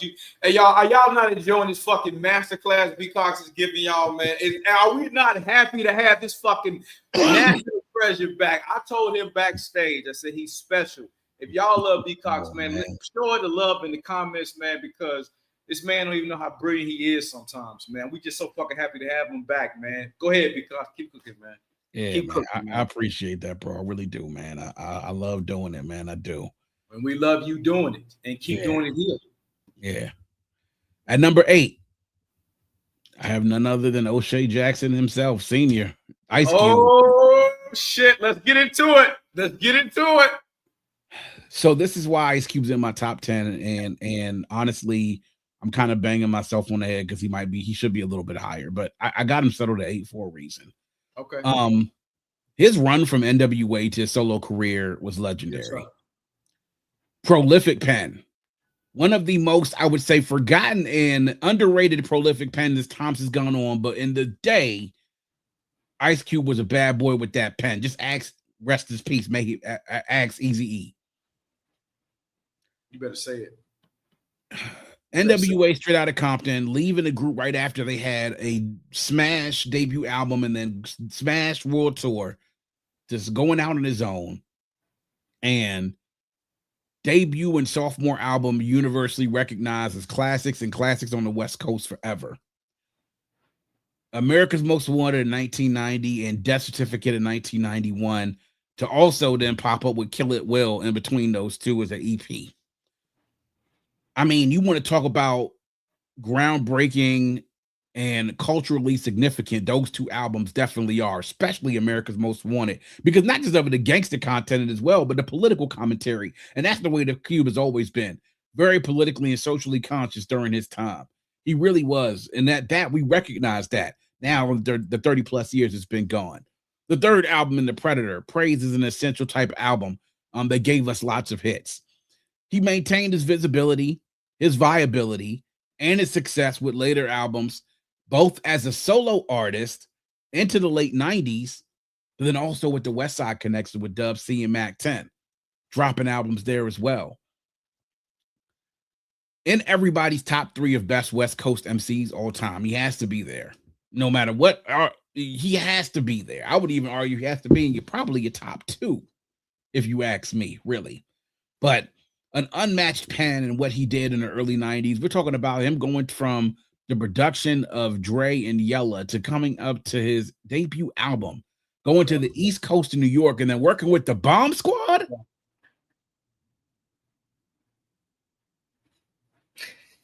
I mean, it's crazy how dope America's Most Wanted was. And then for him to drop right after that Death Certificate. I mean, you want to talk about back-to-back albums to start your career? That's a hell of a way to start it and to set expectations for yourself, man. But he maintained that. Had a dope album with The Predator.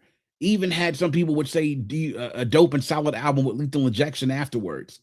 Then he starts to take a little bit of a break. Starts to do movies. Does the television shows. And then he comes back, drops War and Peace, drops with the West Side Connection, their debut album. He continues to stay viable throughout the late 90s and continued that heading into the new millennium. You want to talk about a run as prolific as that one, from that Straight Outta Compton into those first two albums.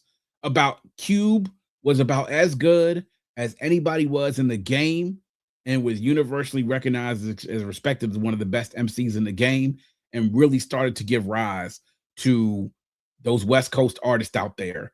And as a solo act away from NWA, continuing to have that success, really became a staple. He's a staple in West Coast hip hop culture. He's a staple in hip hop culture, period. But in West Coast hip hop culture, he's an icon and a god. He's an icon and a god. To me, he's got to be, like I said, in everybody's top 2 or 3 best West Coast MCs all the time. B.Cox, let me ask you this, man. We talked about Cube as well. He did a masterful piece on Cube. What do you think? Because here's why Cube is so endeared to me. Cube took me from my preteen years, that AWA shit, all the way through fucking high school. Yeah. Cube was the voice, man. Yeah. I watched the evolution and growth. Because do you think that had Cube not, and I don't want to say distracted, because hey man, he's artistic, and he went on and started gave us an amazing cultural classic Friday, which we talked about. That's me and B.Cox talked about, another amazing movie. Yeah. Do you think had Cube stayed focused on the pen, he would have been even higher on your list? It's probably, but again, I liken him a little bit to someone I had earlier on my list, and that was 50 Cent, right? Mm-hmm. Same, similar. Only thing is different is that 50 didn't start out in a group, but they had just dynamite starts to their career. The difference is, to me, is that Cube's high watermark on his first 2 albums were bigger than 50 on his first 2 albums, and his level was incredibly high during that time. Not only that, he then, after those 2 albums, then started to continue to put out music that remained at a high level. Okay. Then he went to movies and music, but then afterwards he still came back to music, and that music still hit. Okay. West Side Connection still hit. War and Peace still hit. It still hit. So you think about, and then when you think about just that very compact run from Straight Outta Compton into America's Most, Kill It Will, and then Death Certificate. I mean, my gosh, like how do you that's a run for the ages right there, like they say, man. It's a run for the ages. Okay. I have nothing else to say, man, about Cube. You ain't gonna push back on Cube, because carry on, sir. You cooking. Keep cooking your fucking meal, sir. Yeah, man. I just, that's what we do here, man. We cook up good stuff. I'm just getting my light squared away, man. My other light just died on me. Always have a backup, boys and girls. That's what you do. That's what let's see. So at number 7, and I gotta correct my top 20 because I had a mistake. Okay. At number 7, I actually also have another tie. So there's 2 at 7. There's 2 ties. Shit, this is okay. We haven't had a tie since 20. My tie at 7 is with Slim Shady himself, Eminem. Yeah. And Mr. West himself, Kanye West.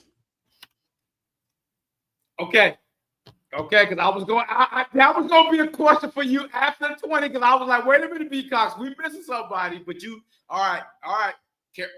Let's go. I got him at the tie, and I got him at the tie. Similar reasons, like I have them at ties for T.I. and Luda. For T.I. and Luda. So I'll start with Eminem. Let's go. Best-selling rap artist of all time. Undisputed. We know that. Okay. Style made people look 2 or 3 different times or pay attention to 2 or 3 different times when he first dropped with that Slim Shady LP. I mean, just really crazy, outrageous stuff that he said, the punchlines, the lyrical wordplay, just out of this world. Really something I wouldn't say that we'd never heard before, but the delivery was something that also made us listen as well. His voice made us listen as well. Considered one of the most clever and witty lyricists of all time, bar none. You cannot take that away from him. No, sir. First 3 albums recognized for the most part as classics, and the 3rd album is the best-selling rap album of all time in the Eminem Show. Along with Slim Shady LP and the Eminem Show, which I mentioned, the 2nd album, which doesn't get mentioned enough, the Marshall Mathers LP, is seen by many people as his best. And that was a smash album that had many different hits that came out of it as well. He has had tons of commercial success over the years. Has been an influence very quietly on a number of different rappers that followed after him that tried to copy his act as well, but none of them did it as well either. Okay. He's respected by many in the game for what he's accomplished commercially and lyrically, what he's done, 1 with his wordplay, but then 2 with him also switching up styles as well throughout his career, being able to rap as he did in the beginning and now rapped as fast as he did later on in his career as well. Yes, sir. I mean, that's what he's done. I mean, that cannot be disputed at all. Yes, sir. He's also helped to create a subgenre in the as well. I mean, the fact that he was a bit of, in some people's words, a clown prince, you could say. He was, and in some cases, kind of like a little bit of a troll within his lyrics.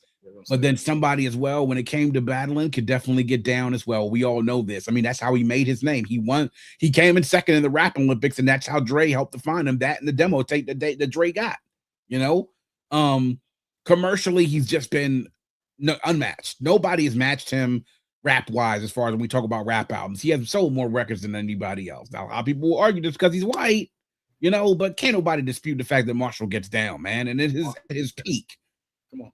It wasn't a whole lot of many people better that you could say that was better than him, man. I mean, talk it, B.Cox. I mean, that's just where we're at. Lyrically, I mean, obviously, he's done some things. He's helped to help like basically to create that subgenre. Culturally, he stepped into the time basically when hip-hop needed some differentiation, and he gave it. And that's why Marshall's so big, man. Why he's not higher is because his output hasn't been as big over the last decade or so. I mean, he had relapsed and then recovery, and then it's sort of like his music kind of fell off after that. But then I think after a while, when you've done what he's done and done it for so long, do you really need to keep doing it?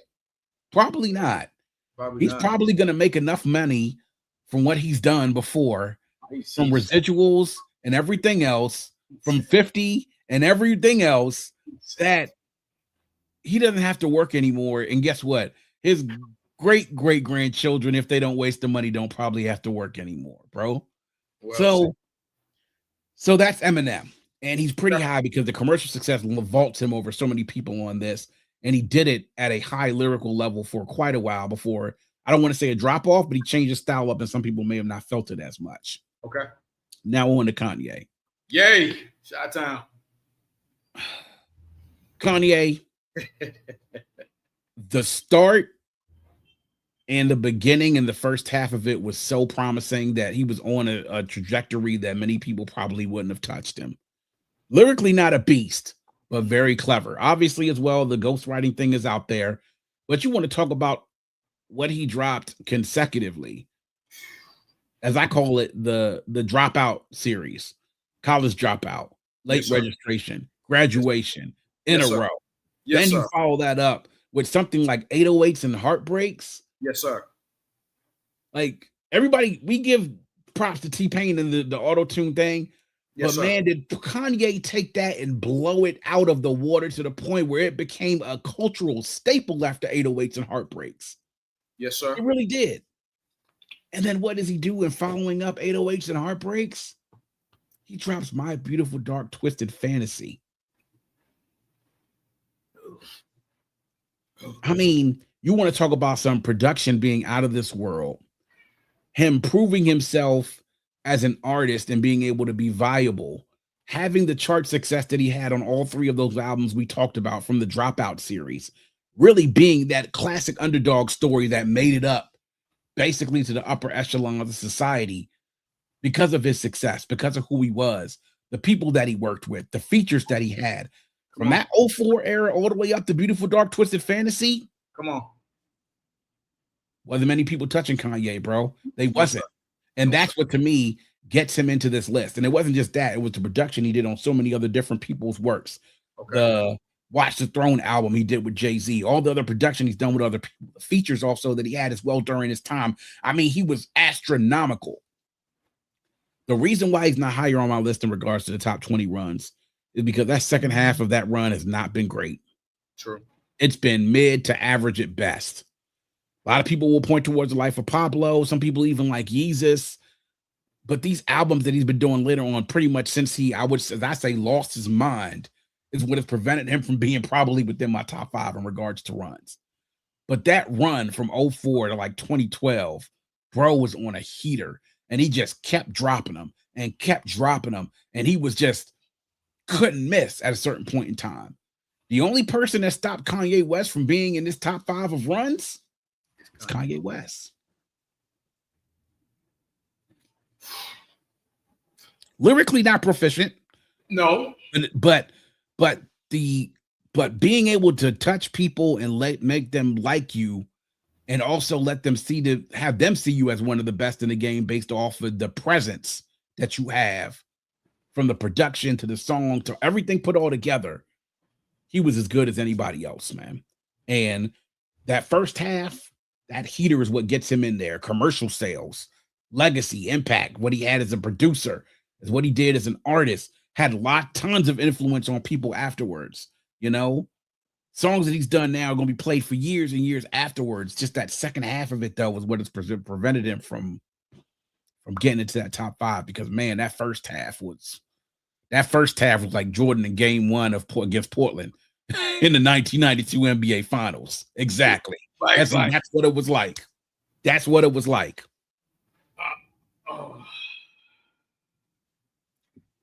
All right, B.Cox. Let me touch on M, then I'm gonna get to. I love that. I love how you gave him 1 and 1A. I love that, man. How you do that.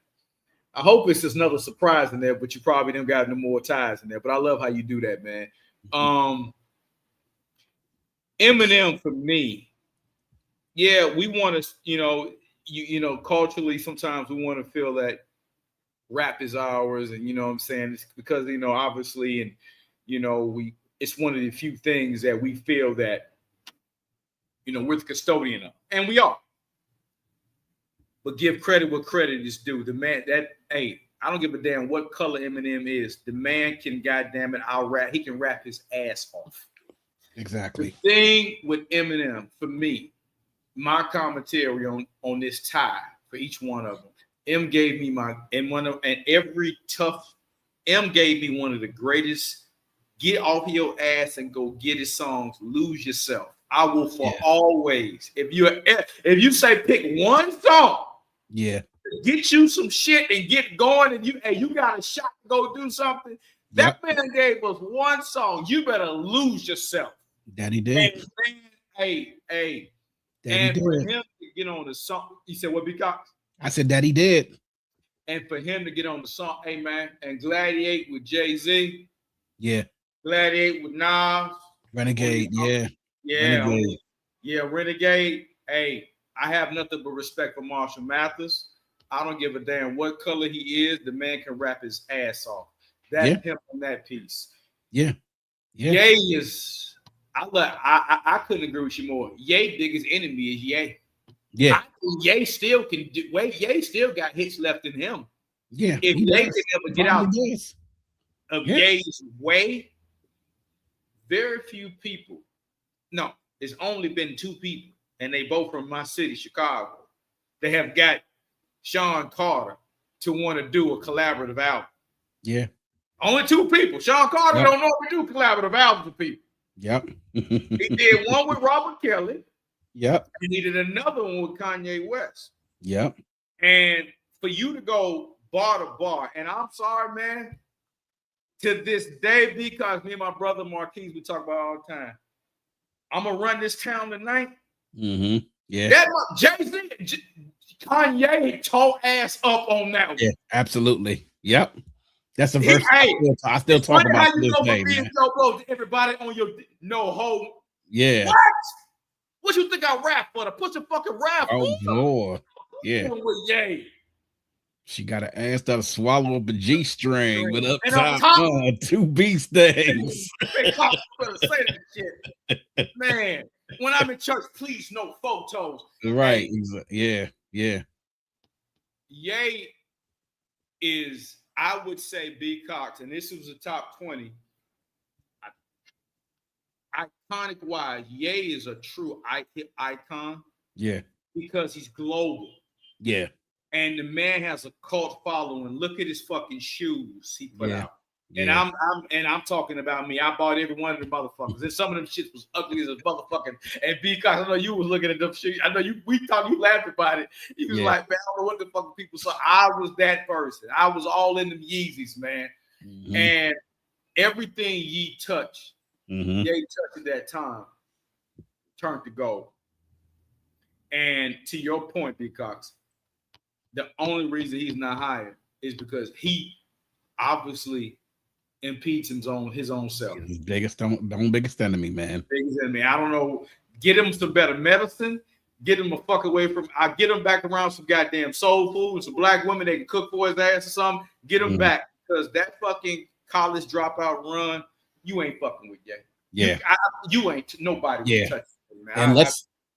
And let's not forget, during this period, the good music run that he had, he brought Common back.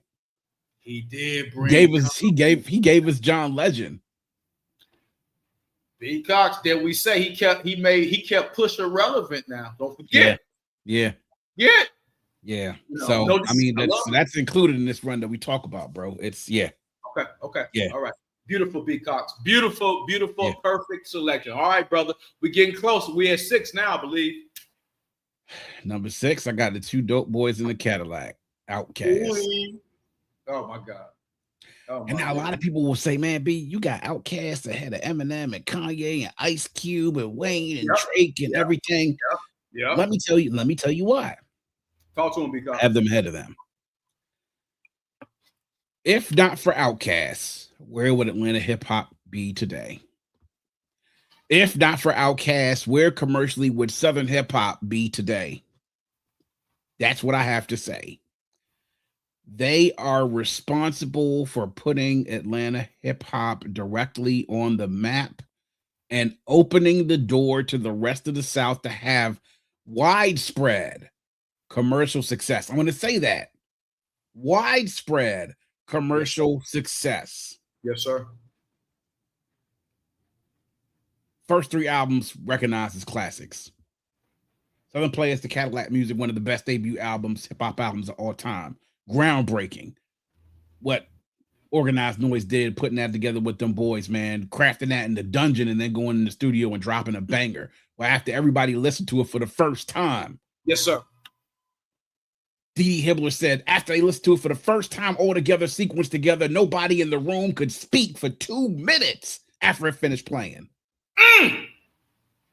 OutKast, AT-Aliens, they came back, switched up the style, matured, had a whole nother sound coming against them, took the aesthetic from 2 basically down south boys or whatever telling you about life in Atlanta to taking it to outer space. And then with Aquemini, artistically as beautiful a hip-hop album as we have seen in the last 30 years. Perfectly crafted. And then after that, they dropped Stankonia 2 years later, dropping bangers on us with that album. Only to then, for the most part, then drop an album where they basically 2 solo albums and they have a double disc with Speaker Box and The Love Below. Speaker Box and The Love Below, which became their diamond album and then netted them so many Grammy Awards, including the Album of the Year, which is a coveted album. Yes, sir. A Grammy that not many hip hop people are in consideration for, and they got it and they did Yes, it. sir. Now, eventually, I don't really even count Out a While, to be quite honest. I mean, it's an album, it's on their discography, but to me, they had that run starting in 1993, all the way out to even to 2006. And they put on for their city, they put on for a region, and they opened the door for so many other people afterwards to have that widespread success.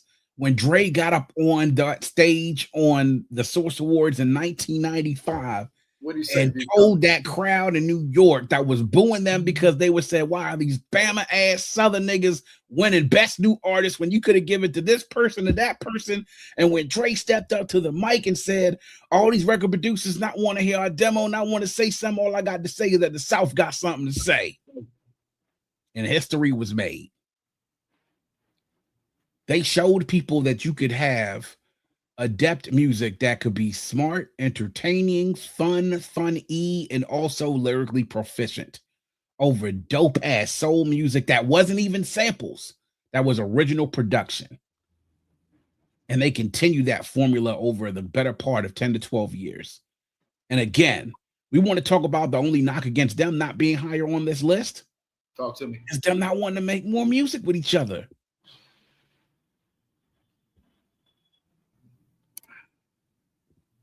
That's what stopped. His worst enemy, they are their worst enemy as well. Let me put it that way. Dre's their worst enemy because that nigga didn't want to make music no more, though. That perplexes me. But go ahead. Well, he didn't want to make rap music anymore. Big Boy continued to make rap music, and he was great at it, right? But the two of them together were magic, bro. And even them teaching themselves how to produce and producing their later albums, which was great. To me, you want to talk about nobody could do anything better than with Snoop over a Dre beat. There was nothing like OutKast over Organized Noise production, bro. Nothing like it. Rico Wade. Hey, Rico Wade, rest in peace, man. Wow. So, OutKast, why are they so high? Because they've put together the commercial performance. They have the fan base. They've sold the records. They have the consistency. They did it for a long period of time, and their legacy and cultural impact is unmatched from regards to where they are from and who they did it for. And to me, that's why I say you got to put them in your top 5 of best rap groups of all time, because ain't nobody messing with that hardly for as long as they did, as well as they did it for, at the level of which they did it at. Whew. B.Cox, we broke down OutKast again, guys. Go check that out. B.Cox did a beautiful. He goes even deeper. B.Cox Cast is special to me because, as I told you, Q took me from my adolescent years through my high school.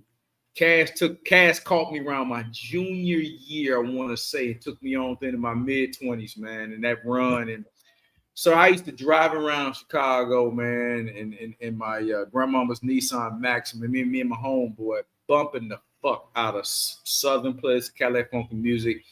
Sir, I didn't give a damn who didn't like it. That players ball to this fucking day. Don't nothing knock like that. All the players, all the hustlers.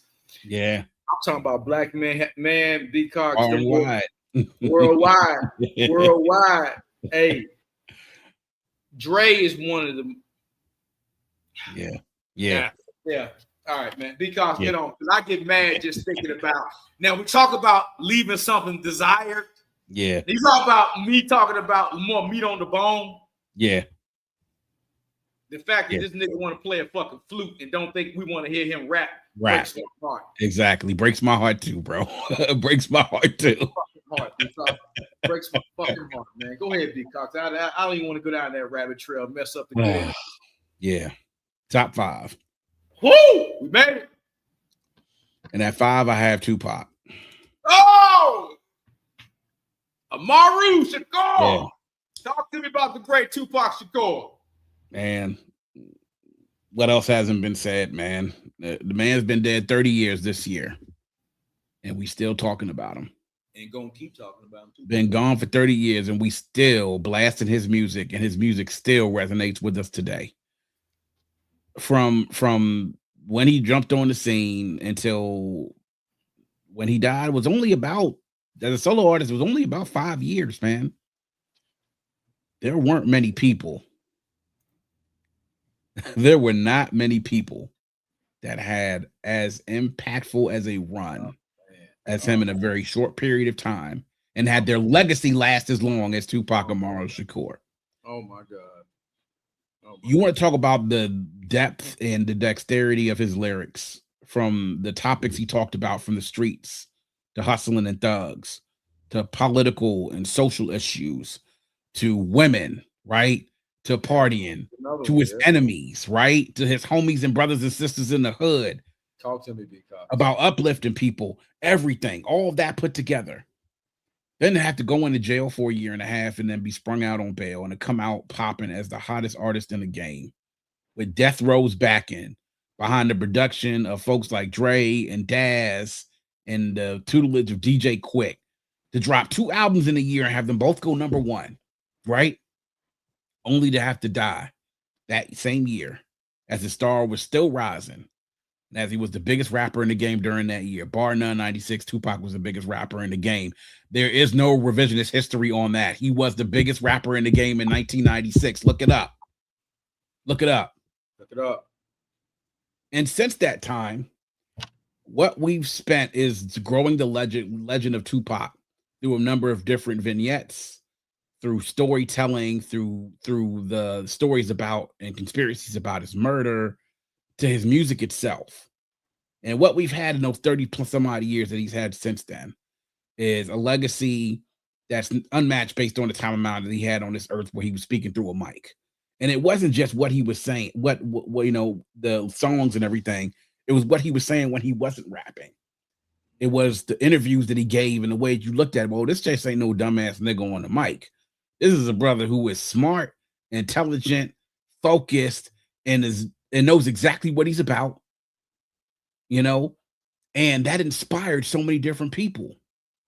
Everybody talks about thug life. Tupac gave legs to thug life, and he let us know that thug life was not just what it was on the surface. It was so many other things beyond that, right? 30 years he's been gone, and we're still talking about him. So he's in my top 5, and like, oh man, you get Tupac, he ain't put out a song, and well, he's put out music since then, music that he recorded. Oh, and by the way, here's another reason why he's unmatched in this respect. The man was so prolific in recording music that he gave us enough music to fill 10 albums afterwards if we was gone, if we wanted to. That's how much of a beast he was in the studio. He wasn't just talk, he backed it up as a workhorse in that damn studio. When he got out of prison, he came out on fire. 10 hours in the studio, recording songs, just getting after it, all in the same while still living the rock star life in the limos, you know, with women, partying, smoking, drinking, all at the same time while he was out there putting in that work on the road, doing tours and everything. We could only imagine what would have happened to Tupac's career afterwards had he been able to live out his dream. And 30 years later, his legacy and everything that you see, the murals around the world, the classes that have been taught at places like Harvard and Yale, the tributes that people have given to him, the fact that we still see fan art of people all over the world of them, the inspiration that he continues to be to people 30 years afterwards. That's why it's unmatched. Yeah, I got him higher than a lot of people that's still out here probably putting out music today, but damn it, Diddy had a line during the Organized Noise documentary, and I'll say this about somebody else on my list who I'm about to go to. Okay. It's not about the amount of work that you've done. It's about the impact of the work that you've done. Because it ain't nothing else to say after Tupac. I mean, man, the only thing I can say is that the most impactful person that has ever fucking rapped. I don't care what nobody said. Yeah. No, he ain't the best lyricist. You about to your top, the remaining 4 are better lyricists by far. Yeah. But you're talking about a man that when he talked, you listen and you felt that shit and you still feel that shit. Me and you talked about our last collab. We talked about one of our favorite songs, Pain. To this motherfucking day. To this day. To this day. Yep. Play Pain. Play Shed So Many Tears. Yes. The thing that makes it hard for me with Tupac is that I don't like to play his music because it makes you miss him, and you just get mad because you're like, damn, man, why, man? Because you died. Did you have to go do what you did? Did you have to go get in some shit that it just Pac, because he was so very few artists, you like when he died, the world stopped. Go ahead, because you got something to say. Go ahead. Sway said this in an interview one time after Pac had died. He said that when he was getting ready to interview Pac, and it was right after he had shot California Love, he said that he went to go and they went to go to a trailer, and there were people who were running and stuff, security who was making sure stuff was in place. And he said that he knew he had heard about how Pac was or whatever when things that he said he walked inside of Pac's trailer. He said, all I saw was nothing but empty fucking condom wrappers, right? He was like, I was like, oh shit, here we go. He said, Pac walks in there, starts smoking, they sit down and interview. He said, I walked in as a journalist and I came out as a follower. He said that man could influence anybody to anything. It can make you believe whatever it is that you wanted to believe, that you could do anything in your life. That's powerful. Powerful. Because it's hard to listen to his music because again, for those of us that were there in real time, not like, you know, my kids and the younger generation, they might hear a song and, oh, that's cool.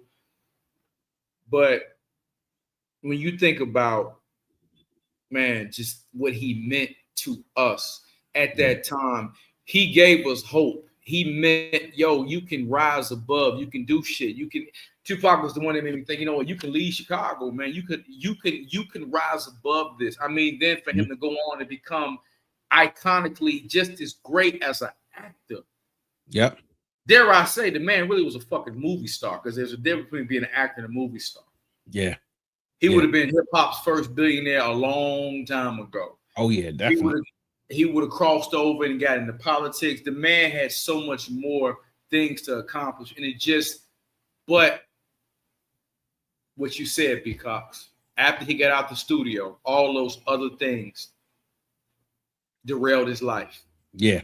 And as brilliant as he was equally, and sometimes, man, a damn fool, and that hurts my heart, man, just because Pac so much. And it was like, bro, how many times did people have to tell you to stop, chill, Pac, stop, chill, Pac, stop, chill. And for him to go out the way he did, and because he hit somebody he shouldn't have hit, a known killer that he didn't even have nothing to do with. It just, as I've gotten older and I'm at close to 50, it just makes me think like, damn, this man should still be on this fucking planet doing good.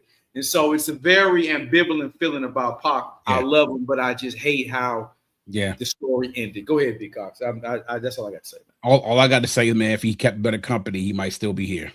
Amen to that. Amen to that. Amen to that. Amen. Amen to that. Because you couldn't have said it better. And he kept better company, he would still be alive, man. And I believe that, man, because he was too brilliant. He would have figured it out. He would have fucking figured it out. But woo! All right, B.Cox, we coming down to the top 4 now, baby. We get the 4 now. Number 4. If I gave you Tupac, I have to give you the other side of the coin. I need it. Big Papa himself.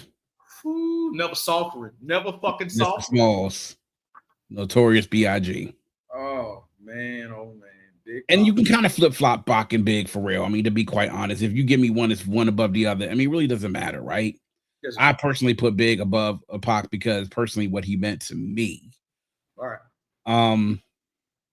Biggie, just like Pac, 30 years later dead, and we still talking about him. 30 years later, and we still quoting them lines. 30 years later, and that music still rings out, and it's still money, just like it was yesterday. Like 1995 and 96 and 97 was yesterday. Still, very short period of time, like 93 to 97 is all we really got from Biggie.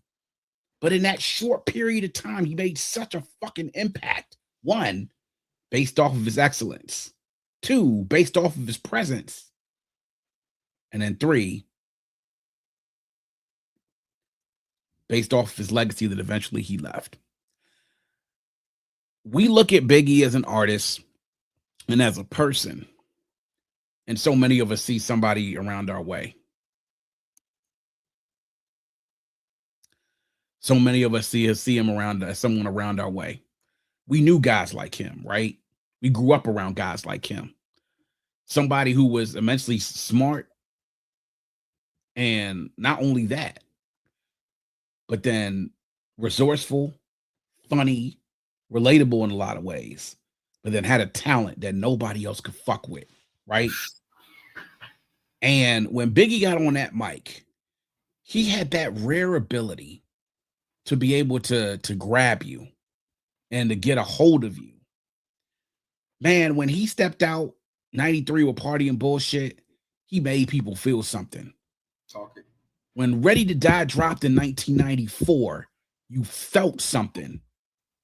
The lyrics, the flow, him telling those stories about his hood, you actually feeling like you're actually there.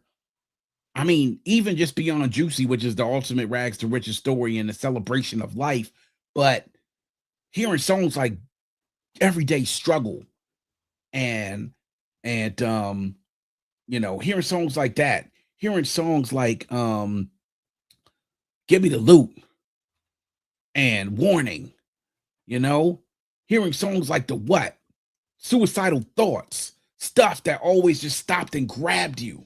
Yes, sir. He had that street side to you, Machine Gun Funk. But then he also flipped the coin and he smoothed it out for you and gave you stuff like Big Papa, you know, gave you One More Chance in a remix. Woo! He had the ability to sit there and make you either want to go out and rob somebody or sit there and try to sweet talk your lady out of her drawers. And that nigga was big and ugly. Fat and ugly. However, I stayed Coogee down to the socks. Rings and watch. I mean, that's the type of things that he did. And so we have all that, right? Mm-hmm. And then, you know, he has some feature runs, do some things in between that. He's getting ready for the second album. And this second album drops. And we're like, oh man, I don't know. Ready to Die was pretty damn good. I don't know if we can outdo that. And then he dies before the second album comes out. And then Life After Death drops. And we're all blown the fuck away because we was like, God damn it, he did it again. And the sad part about it, he did it, and he's not going to be able to do it again after this. Right. But man, when Life After Death dropped, man, I was a freshman in high school. And I remember the day that joint dropped, the next day at school, everybody's walking around with headphones on. And the conversations normally when you see somebody with headphones on is, hey man, what you listening to? That wasn't the conversation that day. The conversation that day is, yo, what disc are you listening to and what track are you on? Because everybody knew what the fuck we were listening to. True. Everybody had fucking Life After Death when that shit dropped. This is 2 weeks after the man got murdered. To have two albums back to back to drop like that, culturally significant to drop with the impact that it had. To stand up for BK, Bed-Stuy, means something so much to New York. King of New York is what he called himself. Frank White, right? Yes, sir. And when he's gone, all of a sudden, that's it. And it's done. And I would say even more so of a fact that Pac getting shot and dying was a shock. Biggie getting shot and dying was, and not that Pac's wasn't heartbreaking, but Biggie's death was heartbreaking, bro. Because we knew he had so much more to give. And he just was on the precipice of giving us yet another classic album. And then just like that, it was gone. So what do we have 30 years since then? We've had multiple people making mixtapes and remixing his songs with lyrics that he did years and years before, from songs that we've heard, features that we've heard. and it still hits you like it does today. I saw somebody make a DJ did a mixtape mixing up and mashing up Frank Sinatra's music with his song, and it was masterful. 30 years afterwards, we're looking at this, and it's huge. His impact mirroring, obviously, and I see your man in the chat, Reddy. He is in there. Shout out to Reddy. He is blowing the chat up, my man. I appreciate you doing that. Yeah, I know you want me to reverse the order, bro, but like I said, you can flip a coin on any day, and it could be one order, man.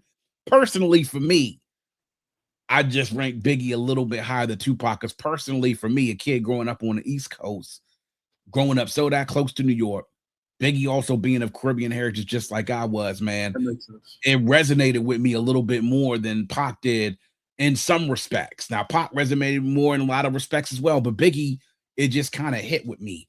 And lyrically now, we're still seeing people quote his verses, take those verses.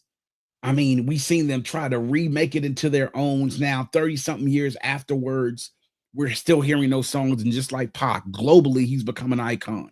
The murals, the fan art, so many things that we talk about now, from Biggie and from his life and to his death, his impact, how many people he influenced afterwards from them listening to him afterwards. There are people that are saying, yeah, he in the GOAT conversation. I don't care if he was only around for a certain amount of times. You mean to tell me you want to listen to what the fuck he put out? You mean to tell me that it was named 5 people better than him? Better than this work?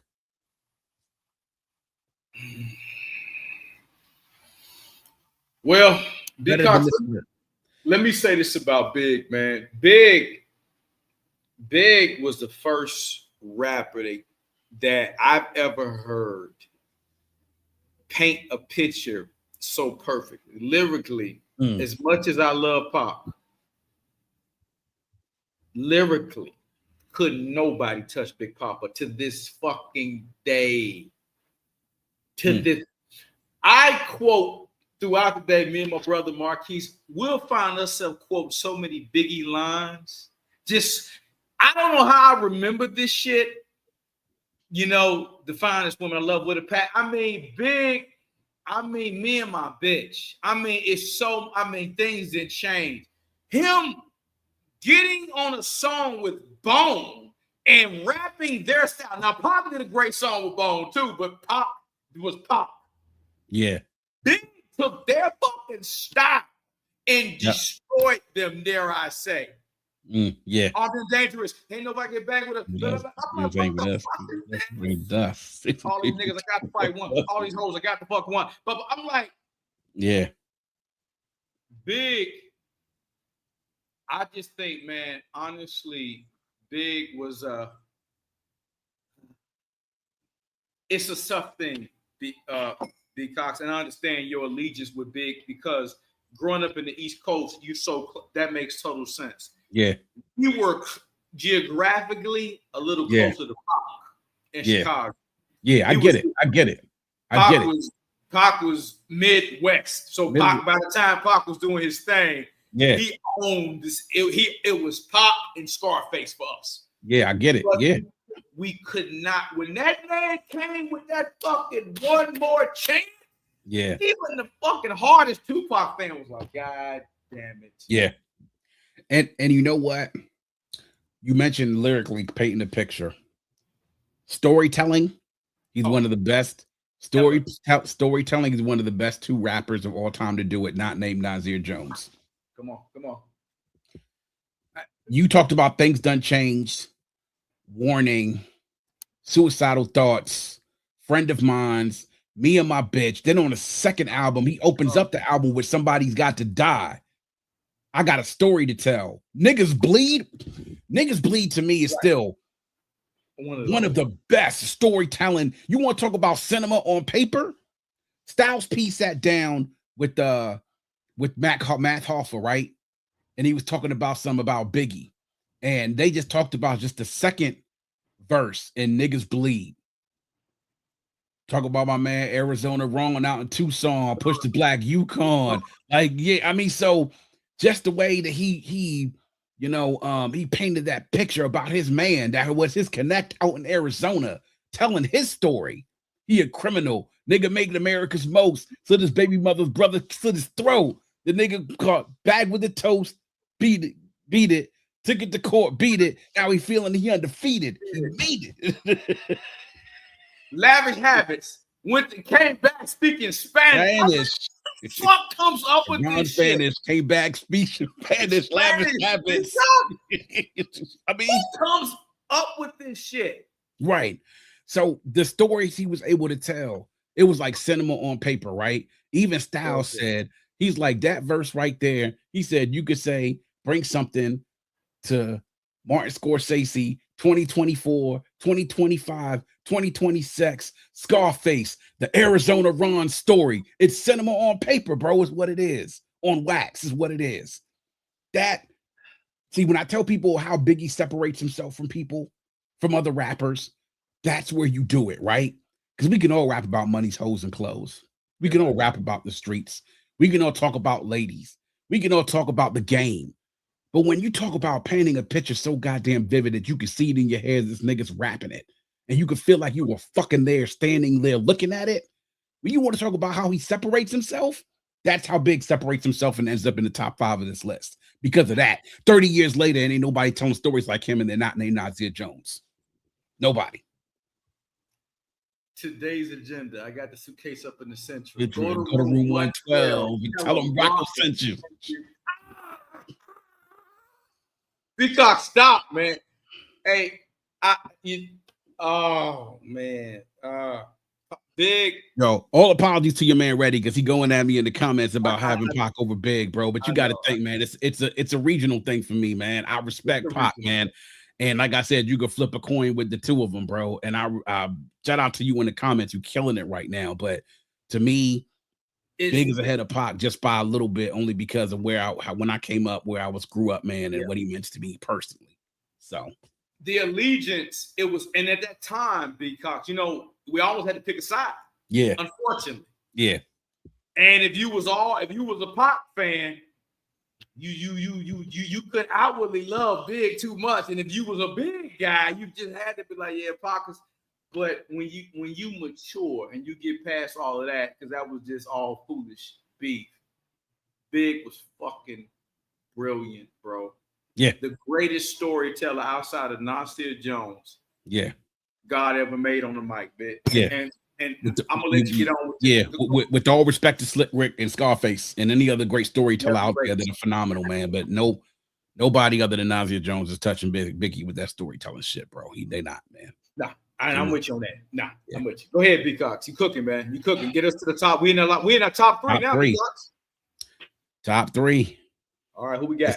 Mr. Duckworth himself, Kendrick Lamar. Kendrick Lamar. We want to talk about you want to talk about runs, right? I want people to understand, regardless of what side of the debate you're on with this, whether you're Aubrey Stan or whatever, what Kendrick is doing right now is it's legendary, bro. Okay. From Section 80, jumping out the box. Good Kid, Mad City made him a superstar. It made him a superstar. Like, no ifs, ands, or buts about it. He became the guy when Good Kid, Mad City dropped. I mean, we knew that somebody special had arrived. Like, when you watching music for as long as we've all watched it, and you know that somebody comes on the scene, though, you know when somebody got. Like I said earlier with 50, some people got. You know when somebody has it. Kendrick had it. We saw it with Good Kid, Mad City. But then To Pimp a Butterfly drops. And that completely changed my outlook on Kendrick from this guy's not just a rap superstar. This is because a guy that has the potential to become a musical icon because of what the content of that album was. It was groundbreaking. It was culture shifting, just like some of those other albums we talked about. It was inventive and creative in a way that Good Kid, Mad City wasn't, two great and classic albums, but two very, very different styles. And the fact that you could do that in that short of a period of time between albums. Yes, sir. Come on, man. And then he takes a little bit of time off, and afterwards he drops Damn, which some people won't regard as high as Good Kid, Mad City and To Pimp a Butterfly. but still has bangers after bangers after bangers, and also stylistically an album that conceptually is about as brilliant as an album you could think about if you ever read up about Damn. If you haven't, read up about the concept of Damn, about how it's sequenced, and you can come back and talk to us about this. Then he takes an extended break afterwards because at this point the boy is on a heater run. He collects some accolades. He's already got a few Grammys in the tuck, and then he wins the Pulitzer Prize for his work on Damn, right? And then he gives us an album with Mr. Morale and the Big Steppers. And that helps to bear his soul to people in regards to what it is he's going through. And we saw another side of Kendrick. We saw another part of the artistic expression that came out and jumped and bit us right in the ass. And then we knew this is somebody who had it.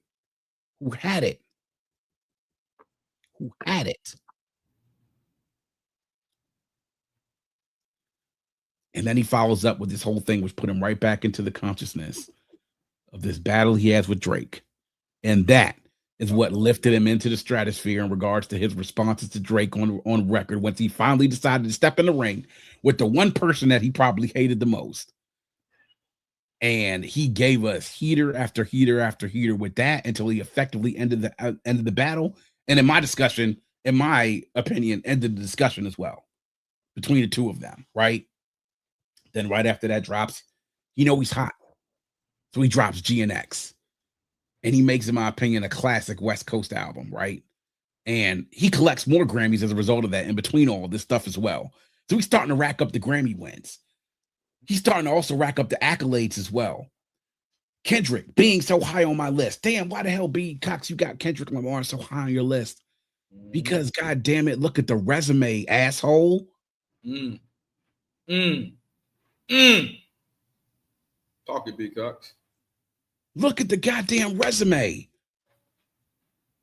Did anybody ever look at Michael Jordan when he was playing and said, why the fuck is this nigga considered the best player in the game? No. Why? Because he was going out every single night and busting niggas' asses on the basketball court. That's exactly what the fuck Kendrick Lamar has been doing now ever since 2011. And effectively since 2012, since he dropped Good Kid, Mad City, he's been busting us in the ass. Yeah, little breaks here and there, but guess what? Jordan retired and came back too, didn't he?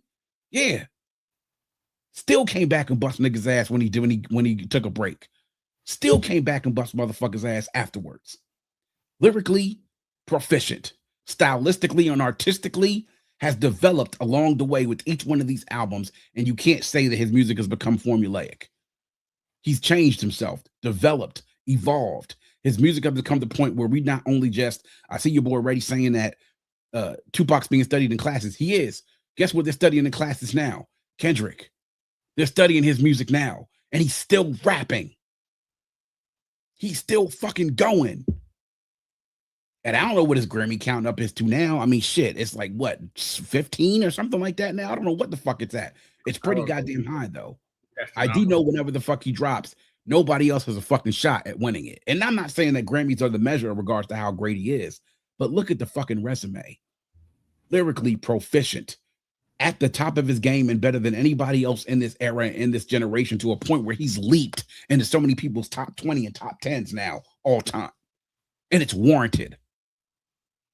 He's on a heater and he's still fucking going. Commercial success, legacy, impact, cultural significance. He has all of it. And he's still going. And he's still going. Look at the resume, assholes. What do your eyeballs tell you? What does Scarface say? The eyes, Chico, they never lie. The eyes never lie, Chico. That's why he's in my top 3. Because he's doing shit right now that even some of the people who are ahead on my list of him right now haven't even done yet.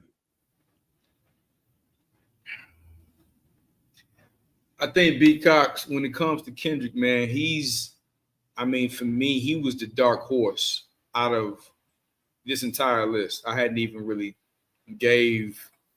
when me and you were communicating in the DMs and was, and I was just giving my suggestions. he was a dark horse in the race. I hadn't even really taken the time to really realize how amazing this man's career has been. I mean, he's had some tectonic shifts in hip hop that he created himself. Yeah. And when you cover all the metrics from just bar none, just can rap your fucking ass off. Like it's nobody's business. Like it's nobody's business. From the gravitas in his voice to the work, I mean, just man, and then the depth of the content, the evolution. The depth. And the evolution is artistry, bro. Yeah. And it's artistry. I mean, I have no problem with him being 3. And I mean, I fuck it, because I ain't gonna say that. You can get on to number 2, man. I like it. I'm with you. So number 2. Woo! Talk to me, B.Cox. My personal favorite. Godson himself, the golden child, Nasir. Man, that's our number 1. Our personal number, both our number 1s. Go ahead, B.Cox. I have Nas so high on my list for a lot of the reasons why I have Kendrick so high on my list. But it's been for a longer period of time. We already know the resume, man. Illmatic, 19 years old, still as magnificent as an album that's been put out in hip-hop history. It was written a follow-up album that didn't get much love when it came out, but now is being regarded as one of the standout albums, not just in 1996, but of all the 90s altogether. I mean, the catalog has gotten some criticism at times from some of the releases that he's had. But the one thing that is maintained is that he's always found a way to rebound, resurge. And nobody has ever been able to question the lyrical prowess of Nasir Jones and what he's able to do on that mic and with his pen. It is literally, like I said, in a rare air of people who can do what he does, and not many people can do what he does. I would even say that nobody can do what he does and how he does it, right? That's the thing. See, it's one thing to get knocked down off your horse if you have some slip ups, but then to come back and then come back even better than ever. So he drops Nas' I Am. I Am is now in retrospect a pretty dope album with a few slip ups here and there, a couple of tracks that you don't necessarily care for. Drops Nostradamus. Really not a great album, and I would say some people would even say it's up there in the bottom 2 of his worst albums that he's put out, right? I agree. The thing happens between him and Jay-Z. Jay is dropping Blueprint, Dre drops Takeover. What does Nas do? Nas drops Ether, and then Nas drops Stillmatic. And then right then he's right back there in the fucking ring and in the ring and is battling it out again at the top of the fucking mountain, right? Then he drops Godson, a great follow up afterwards. Then there's some albums afterwards that are kind of like, solid, dope, and kind of relate. You get the Street Disciples, the Untitled album, things of that nature. He dropped Distant Relatives, which was to me, I think in retrospect, to me is a really dope album with Damian Marley, man. It's a great album to chill and listen to when you're. It's a good cigar album, actually. As I tell people, man, that Distant Relatives is. It is. He has this thing with Khalees.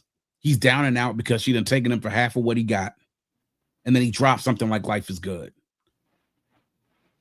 Incredible album, One of my favorites. And you can argue that it's probably either 4th or 5th in the list of his discography of albums in regards to Nas' catalog, right? Then he has a little bit of a slower period there, and and within that is also Hip Hop Is Dead, which was in that middle period that we're talking about as well. Which to me, I liked Hip Hop Is Dead. Even though the criticism he got for naming his album that was, from a lot of people in the South, especially, took exception to that. They thought he was talking about them.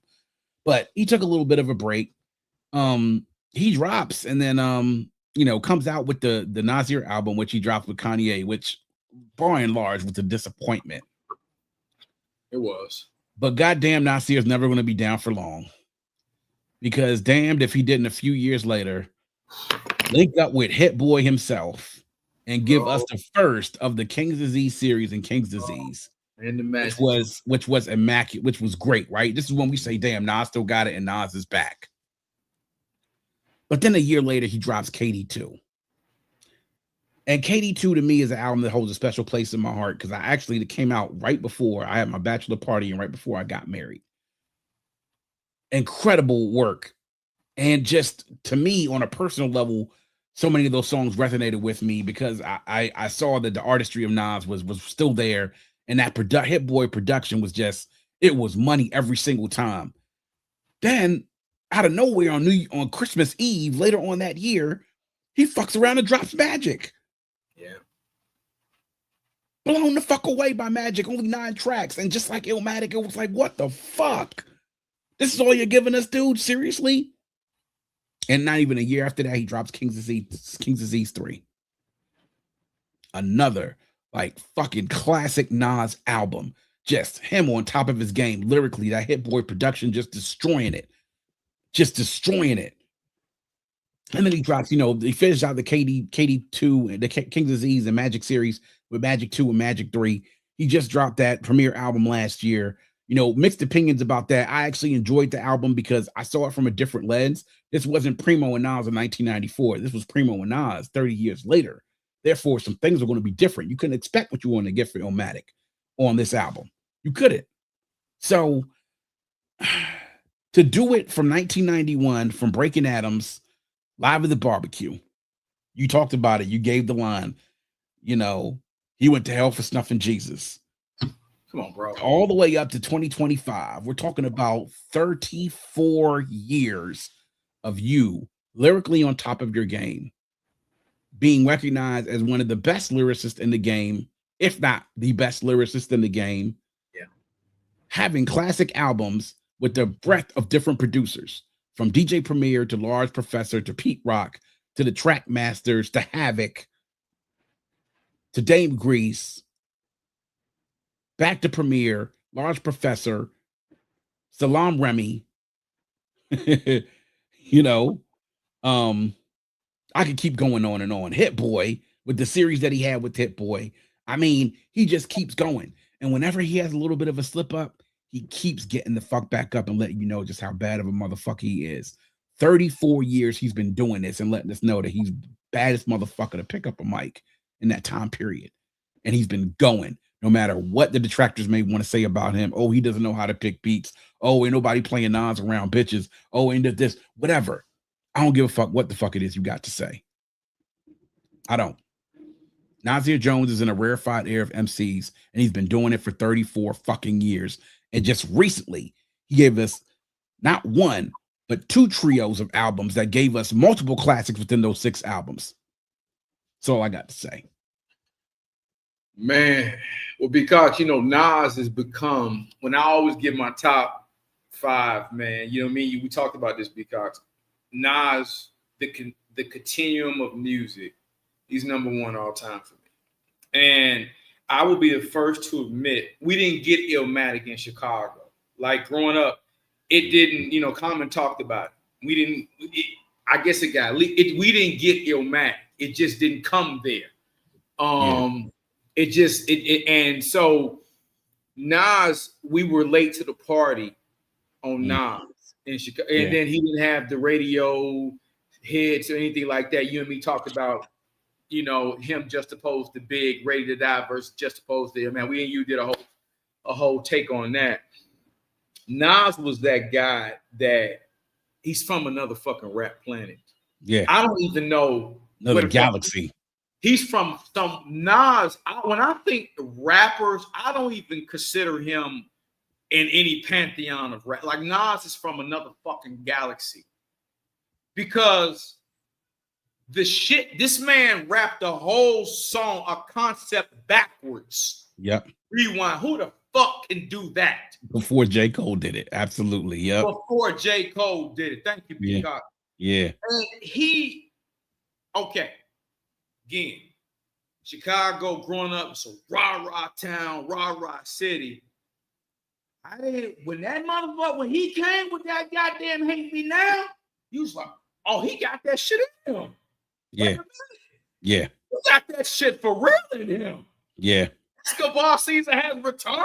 Yeah, absolutely. Yeah. Here's the thing with Nas, and you and me, we talked about this too in our take. I always felt he didn't never pick the best beats. Yeah. And that was the thing. Man, listen, fuck all of that now. Go back and listen to what the fuck the man was saying. Lyrically to this day, there is no one that can touch Nasir Jones on the fucking microphone. Yeah. And not only that, B.Cox, do his shit. Don't nobody come tear your ass up on a fucking feature like Nas. Yeah. You wouldn't pay me to get on a feature with Nas. Yeah. I told you, B.Cox. I like Common. Coming from the crib. Mm-hmm. He did on that song, Get Old Dreams. Yeah. Man, he ate Common. And then he wasn't trying to. The boy's so nasty with it. Yeah. From Mob Deep. Yeah. Life is Mine. Yeah. Silk Shirts. What a flirt. Yeah. Everyone kisses at the bottom. Streisand concert. Are you kidding? What are we talking about here, B.Cox? Yeah. Yeah. And then to come present day. Yep. And when he did that run with Hit Boy, that solidified it for me because you had everything you needed. Yep.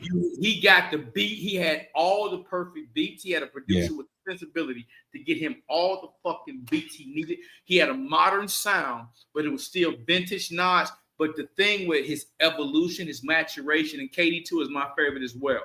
Yeah. How he talked about Death Row East and he broke all these things down. Man.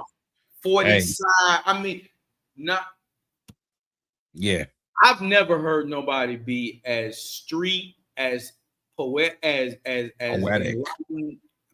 B.Cox, you and me can go on and Nas, talking about Nas, man. Nas is not he's not a normal human being when it comes to rapping. I don't know where. Go ahead. Yeah, not from. Yeah. And we talked about his storytelling, right? We talked about Biggie and the storytelling. I said there's nobody in the planet not named Nasir Jones that can storytell better than him. Well, Nasir Jones can. And if you want to talk about the stories that he told you through raps, whether it was One Love or even New York State of Mind, the original one, and then even the part 2. Oh my God. But then you also then get into the story he told you from the perspective of a gun on I Gave You Power or Suspects or Shootouts, right? Then you go to the third album and you get the story like that you get from like on Money Is My Bitch or Undying Love. I mean, come on, man. Rewind. You talked about him telling a story in reverse. I mean, like these Death Row East, you mentioned that on KD2. He laid out the whole thing about with that confrontation between him and Pac and gave you the real exactly how the fuck it went down in 2 verses.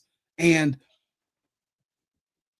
there's nobody better than him at doing that, man. That's where you talk about how he separates himself. And I remember that he gave a master class actually when it came to about storytelling through song, right? And I saw one clip and it was like 2 minutes long. In that 2 minutes, that man so eloquently broke down his writing process when it came to him telling the story through a song.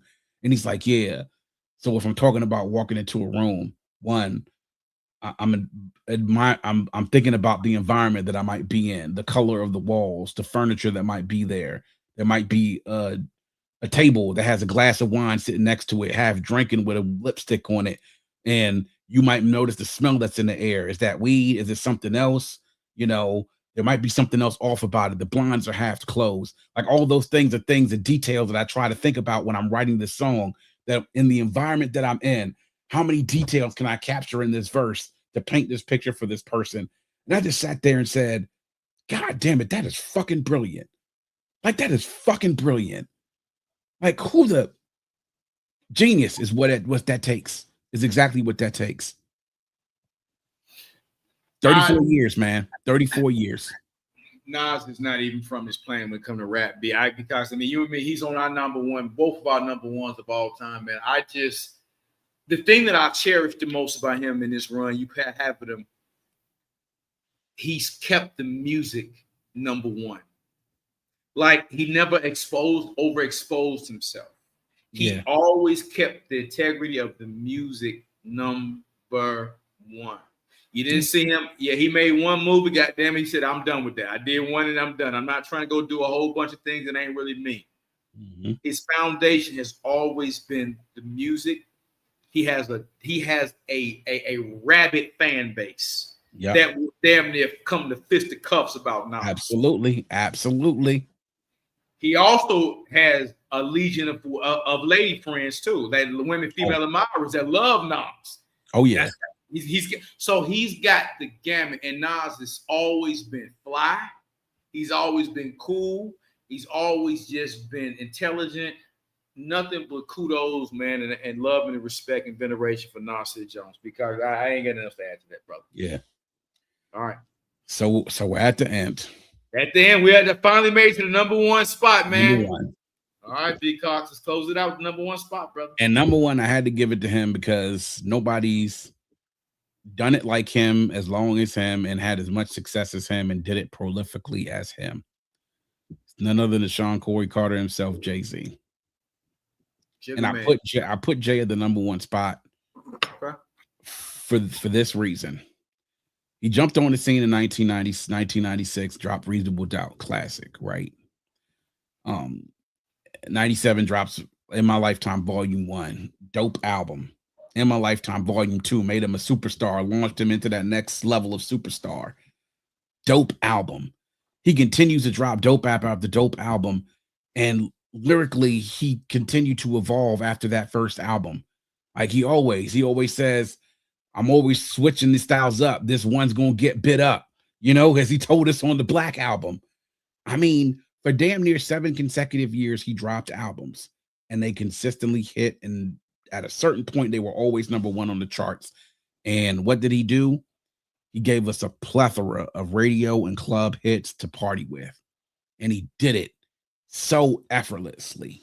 And he was always number one on the charts, always on the radios, selling out tours, Hard Knock Life tour, Streets is Watching, the Def Jam Survival of the Illest tour, all these ones that he's been on. And then his style evolved.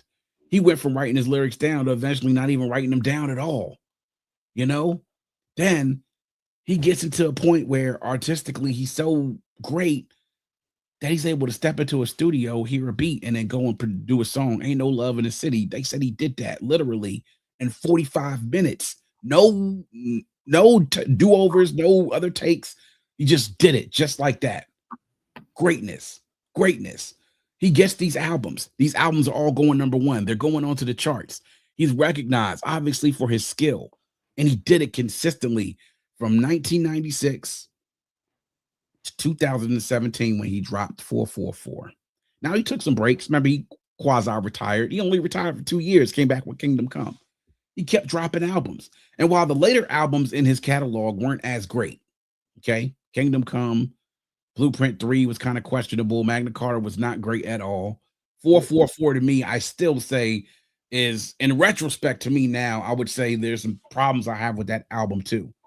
But if nothing else, he always stayed in the radios and stayed in our ears at all times. You could not escape Jay-Z wherever you went. For 20 years, he was as visible as a rapper as anybody else that was out there. And his albums were always number one. He mentioned that on Kingdom Come, by the way. How many number one albums he had? He did. And it wasn't just the fact that he was doing that. He was doing it and was still the quotables as well that you're getting from Jay-Z. And these things that you think, again, he's doing, not writing it down. It's all up here. Where did Wayne get that from? He got it from Jay. He did that from Jay. How many other rappers afterwards started saying, oh, I'm not even writing my lyrics down. I'm going to do what Jay did. They tried to do it, but they couldn't do it as well as him. No. Because you not Jay. You're not. You're not Jay. And then during that time period, like we talk about time periods and who people brought you into. So my college years were full of Jay and Rockefeller, right? When I'm in college, the Blueprint drops, Blueprint 2 drops, Black Album drops, all when I'm in college. Our parties were full of nothing but Jay-Z and Rockefeller hits. And when that Black Album dropped, man, and you thought that his career was coming to an end, it was like a celebration. I said about this on my review when I was on The Vault about Jay-Z and the celebration that the Black Album was as an end to his career. And it was a triumphant celebration. It was. But just so many quotables that he had from those songs that gripped you, things that obviously still stick with you down to this day. 20 years later, we're still getting these Jay-Z songs getting played on these mixes these club hits that are still big club hits now. Yeah. He's still doing it. Oh, and let's not even talk about him ghostwriting for other people. Still Dre. You know, which by the way, I don't understand how the fuck one particular podcaster could be a hip hop authority and still only find out in 2026 that he's the one who wrote Still DRE. He just found that out. I ain't gonna name the guy's name. I'm not gonna give him. They don't give him no shine. No pub. I ain't gonna give him no pub. But why do I have Jay number one on the list? Because he was on top for so long and did it for a long period of time. And even when he was gone, people were still wondering when he was going to drop. And even when he wasn't putting out albums, he was still on features, dropping stuff like, Best of Both Worlds, Watch the Throne, on tour, selling out football stadiums, lyrically still proficient, unplugged, still doing things, American Gangster. That was a hell of an album too. Say hello. I mean, just to talk about, what he did and him doing, like what did he say at the beginning? What more can I say? Never been a nigga this good for this long. And that's the damn truth. He was right. And yeah, Drake's probably sold more than him. Yeah, somebody lines might be better lyrically than him overall.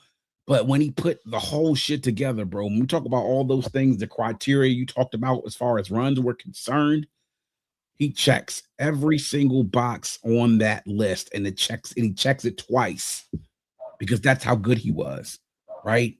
We're still clamoring now. It's been 30 years after his debut album, and we're still wondering whether we're going to get another Jay album or not. We're still talking about that now, about why? Because we know how good he was and how good he is and how good he can still be because we saw it for 20 some odd years of how good he was, man. We saw the excellence. We saw the accolades. We saw the numbers. We saw the influence. And, he took some time, got married, had kids, became a businessman, started, empires, billionaire now, everything, literally rags to riches stories right there in him. It's Sean Corey Carter, Jay-Z. It is. And as much as people would want to hate to say that he's on the top of this list, when we talk about runs, you say the best runs in hip hop history, all that criteria, you put it together, and there's nobody else on this list that has all of those things that he has and has been doing it for this long and has done it that well. They haven't. And you got to give a dog his due. He's been doing it ever since then, since 96 when he first dropped A Reasonable Doubt, which, by the way, is still my favorite Jay-Z album. Still to this day, it's still my favorite Jay-Z album. And, we talk about legacy and impact. It's all there with him, man. Just like, if people want to say Wayne to go, like, Wayne got inspired by Jay, man. You want to talk about that? Yeah, Wayne got inspired by Jay. And if Drake was inspired by Wayne, then he was inspired by Jay. Drake is trying to do Jay's act, but not lyrically doing it as well and doing it with the whitewashed audience. It's still when we talk about hip hop runs, Jay has given us a hip hop run that is still unmatched to this day because of all that criteria you mentioned when you put it all together and put it in the ball. That's why he's my number one. Because I don't have any pushback on Jay-Z. You talk about a timestamp, and I think that just so the audience is clear, this is not ranking his top MCs. We've had MCs. No. Not like I want to make sure everybody understands this. These are not B.Cox's top MCs. If it was, Nas would be number one. He's already no. These are hip hop runs, like the length, the impact, the commercial success. So this is a lot that goes into this. This is not just like your favorite MCs. I just want to make sure we articulate that to the, to the viewers that this is not that. This is overall who had the hottest run at that time. Yep. And as much as we love Big and Pac, they didn't live enough life. You can't put them over people that's still doing it. That's not. Now you want to put them in your top 5. You want to have them 1 and 2 as your favorite artists. You can do that. That's all subjective to the viewer. But we're talking about, or to the person, we're talking about the greatest runs of all time. Now, with that being said, Jay-Z, his music was the zeitgeist for me and when I get out the military. Like when I got when that Reasonable Doubt came out, B.Cox, I was in Japan in the military. I was in the Navy. Okay. Nobody over there was like, I was like, who the fuck is this dude? That Can I Live? I grabbed that shit because now over there at that time, you were just blind purchases. You didn't know. But I just liked the album cover. I was like, who is this dude with the hat? No, I said, I saw the back. I saw three dudes. I said, no, fuck it. Let me pop this shit in. And from the time you heard his voice, his wordplay, you knew this dude was different. Yeah.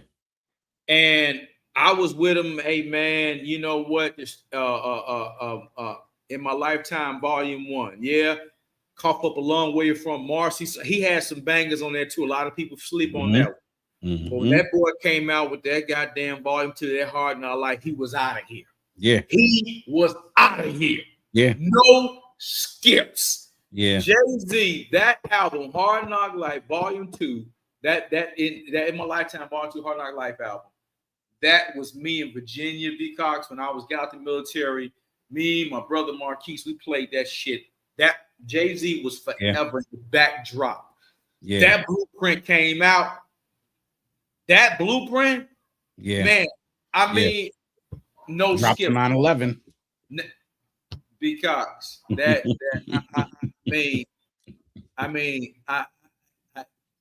dude, Jay-Z has had problems. And then when he did Big Pimpin' with Bun, and he went and got Bun and Pimp, and I mean, lyrically, man, he's a lyrical chameleon. He could rap anywhere with anybody at any time. Yeah. And I still, to this day, I challenge anybody, find me a whack Jay-Z verse. Find me one whack Jay-Z verse. Exactly. Yeah. As you'd be hard pressed to find. You'd be hard pressed. Yeah. To have the commercial success was still keeping. He didn't go do movies. He didn't go do a lot of shit. He stayed true to the music. He did his, he did the corporate thing at Def Jam and all of that. But to have a run this long with so many classic albums, the man sold out a fucking concert. What is it, Madison Square Garden? I think sold out. I think 3 days. It was sold out a long time ago. And we're hoping that he drops a new album. But if you want to still hear Jay-Z got it, go listen to God Did. Oh yeah. He opened that motherfucker up. Yeah. He opened that motherfucker up.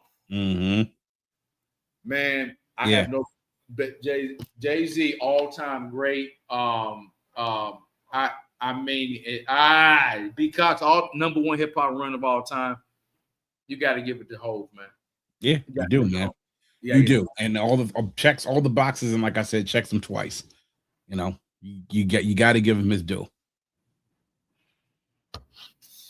Wow. Because we just went through a top 20. You had 5 honorable mentions. Now there's one I gotta ask about, and then we're gonna wrap it up, man. That I submitted for entry, but he didn't make the list. I gotta ask about Earl Simmons.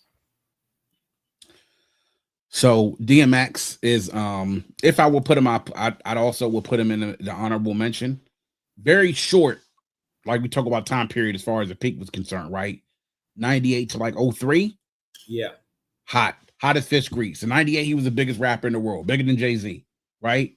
99, 98 dropped 2 albums, went number 1. Only other person who did that, Tupac, 1 calendar year. Only other person who did that was Tupac, 1 calendar year. 99 dropped there. Then there was X that really helped to prop him up into commercial superstardom, right? With Party Up and everything. Then he gets into the Grand Champ era and everything else, and the other album I can't remember the name of it, and the dropped in 01. But he had great success between that 5-year period. He was hot. He really was hot, man. The thing that leaves X off of this list for me is that period was brief and he was hot. Afterwards, you don't really get much of anything from DMX. He spent the better part of those 18 years leading up to his death, not really much out music put out, the stuff that you would hear about DMX would all be bad things. It would be the overdoses, the troubles with the law, the crazy things he would say on radio interviews, but you weren't seeing like the X that we all knew and loved during that period from 98 to 03 that was tearing shit up, and he was a bad boy that couldn't nobody fuck with. Short era that he was hot as fucking fish grease during that time. But when it ended and it ended badly, because after that, we didn't get anything else. We didn't have anything else from DMX afterwards that was noteworthy. So that was it. Yeah, a short period, just like Nas and just like Big. Culturally, he will be relevant. Yes, because of what he did, the albums that he dropped, the songs, his impact in regards to his voice and the style and the energy. But a lot of folks are going to remember a lot of other things about him that are not going to be related towards rap at all, man. And that's going to be the unfortunate part about it, because he was an incredible artist, even if it was for a short period of time. So if I would put him, I'll put him in my honorable mentions, but it was a short period of time that he was fucking incredible. And afterwards, man, it was a sharp fall off the cliff. And to all of us that loved his music and loved what he brought to the mic and to the game, man, it was a sad thing to see.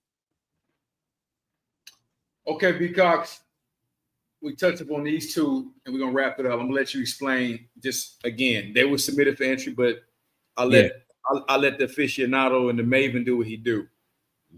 Nelly and Ja Rule. What was the criteria for them not to be mentioned? What was there for B.Cox to say? Close but no cigar.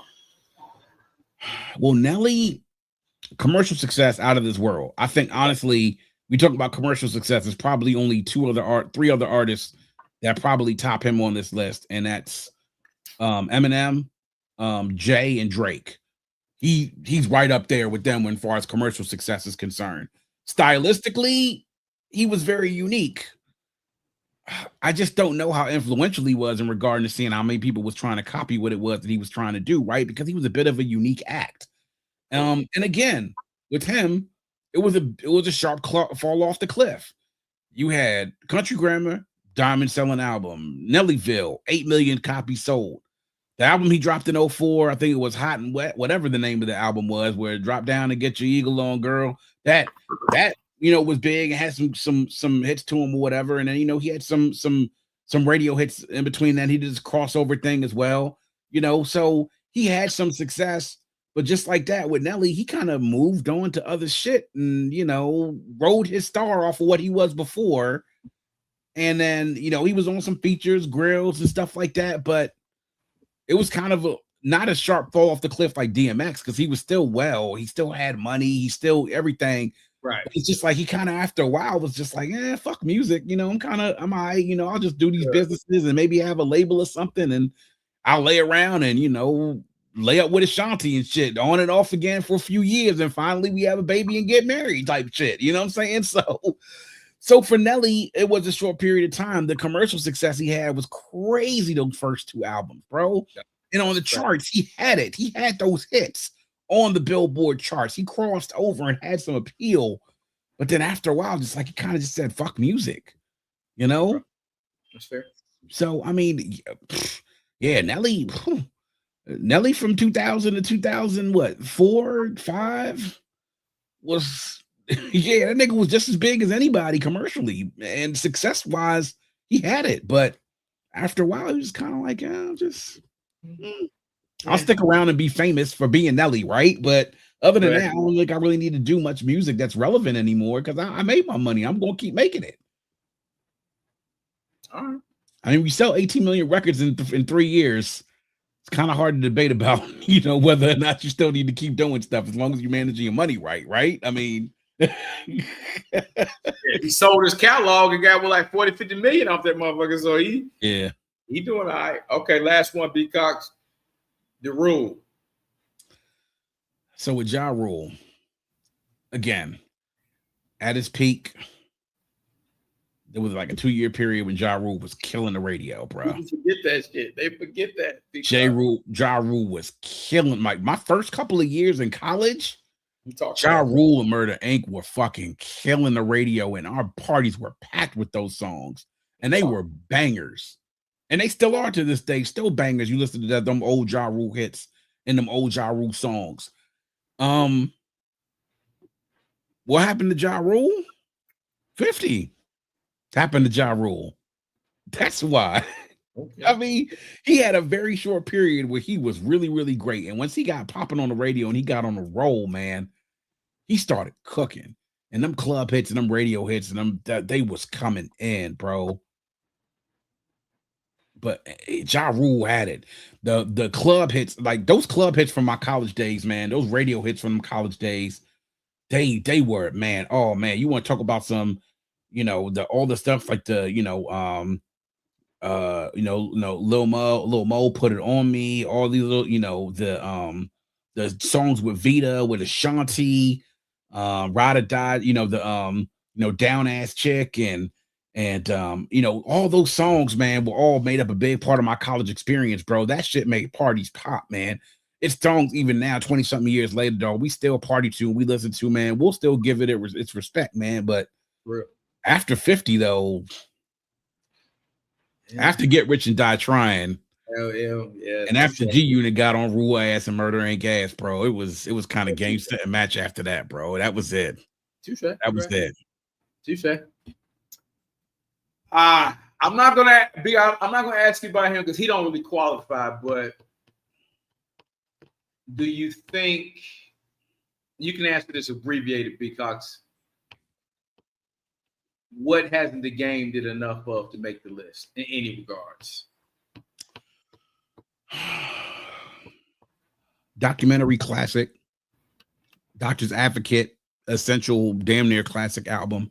Very good album. LAX, yeah. Pretty good album. Afterwards, it's just kind of like what Game's problem is. I said this about Ross earlier. Formulaic, right? Like that nigga's music does not evolve, bro. 20 years later, like I understand you are what you are, right? Right. But all that, yeah. But come on, this nigga is still doing the same shit he did in 2005, bro. You still making references to all these other rappers, comparing yourself to Big, to Pac, to Easy, to Dre, to Snoop, to all these other people. You still talking this blood and shit like dog. That's fair. Like I get it.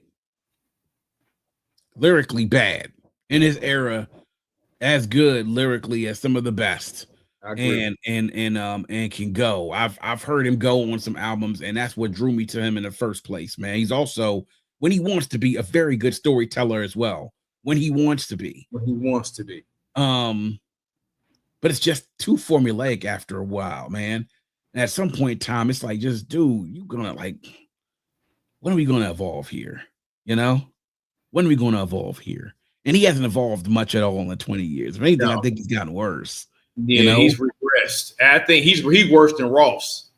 Well, he's also, as much shit he talks about 50, he also is sort of turned into this social media troll over time and has tried to insert himself into that type of game. And I'm like, dude, what the fuck are you doing? Like, what's going on? So that's why I didn't want to put him in there, man. Like I said, those first two albums are crazy. LAX was good too, man, but it's just, there's just too much. It's just like Ross, man, the same old shit over and over again. And sometimes after a while, you just get tired, like, all right, man, we get it, man. You Big, you Pac, you Easy, you this, you. Yeah, man. All right, we get it. Okay. Well, B.Cox, man, I am I'm always, man, you cease to amaze me, brother. 3 hours of nonstop, amazing, profound explanations on first your honorable mention, your 5 honorable mentions, and then 20 of hip hop's greatest runs. I don't know too many human beings on this fucking planet not named B.Cox that could do that. I'm gonna say not none. I'm gonna put you in that rarefied air. I think you in your own way are like Nasir. That's probably why you like him. You in another fucking planet when it comes to this shit, brother. I appreciate that, man. You are, man. It's nobody that could talk for 3 hours and keep you enthralled and justify why the fuck you picked your shit and defended it with stats, not just emotions. You defended it with stats and facts that nobody could deny. Now, hey, again, if you got your favorite top MCs, all right, fine. That's your fucking favorite. Yeah. But when you came with runs, you just didn't. You took you could tell your emotions weren't in it. You even say, he's like, hey man, even this guy, I'm not the biggest fan, but I can't take raw. Hey, I gotta give this man his just due. So I thought you were fair. I thought you were honest as always. And man, it's a fucking masterclass, brother. It's been an honor and a pleasure to have done this again with you, man. Yeah, man. Yeah. Sir, I'm happy that you're back. It's good to be back, man. It's good to be back. Yeah. It's time stamped. This is our first collab with me and the DR. Yes, sir. Yes, sir. I might have to come out there with you to DR to do a show live, man. We're gonna do one live, brother. We're gonna do one live. You damn right, we're gonna do one live, man. It's time stamped. You're welcome, your family. B.Cox, man, tell the people what's coming up, and then you and me, we gotta already put in the atmosphere. When we gonna recut collab again, because I know it's gonna fucking come, brother. But what's coming up for you right now, man? Man, so I've been on hiatus, man. For those of y'all who've been following me on social media, noticed that the Vault Classic Music Reviews podcast has been silent for about a year or so. I'm like, I mentioned to Mac earlier in the show, life has been lifing, man. I went through some life things, job, family stuff I needed to handle at home. And, at some point in time, when that stuff was going on, man, the last thing I was worrying about was recording a podcast, to be quite honest, man. I had bigger things that I had to worry about that required my attention during that time.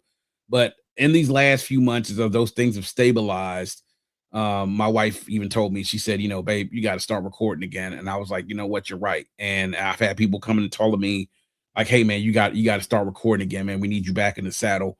And I've been wanting to get back to it myself. So I will say, man, we will be not relaunching the Vault, but we will be restarting the Vault back again. And I would say look out on social media at Vault Classic Pod on all social media handles that you can find. Threads, X/Twitter, Facebook, Instagram, all that shit at Vault Classic Pod. Follow me. Check us out. I'm going to be updating the website soon, but we will be getting restarted back up, and we are still doing anniversary milestone albums. We are in the year of 2026, and we are going back now 20 years to 2006. So I am actually glad to say, announcing this live on Mactastic TV on Cigar Chats with Mac, that my return album to review on the Vault Classic Music Reviews after a year will be none other than 2006 T.I.'s King. First review back. Wow. So look out for it. We're going to be dropping more hot shit soon, man. But I'm going to be doing more of that this year. The content's going to change a little bit this year. You'll be seeing some more interesting things from me. I'll be doing some album reviews. I'm going to be doing some more look backs. I'm also going to be doing a lot of underrated albums that aren't necessarily classics, but albums that should be in consideration that we may have forgotten that deserve their just due. Because I've had a lot of people in my inbox in the years asking me about certain albums, and I have a couple on my list that I want to talk about that I may tackle in some bonus episodes. So just make sure that y'all stay tuned, man. VaultClassicPod.com on all social media handles. And of course, the website, VaultClassicPod.com. VaultClassicPod.com, the website. Make sure y'all check that out. Every time an episode drops, you can go right there to get there from any platform, podcast platform that you want to get to.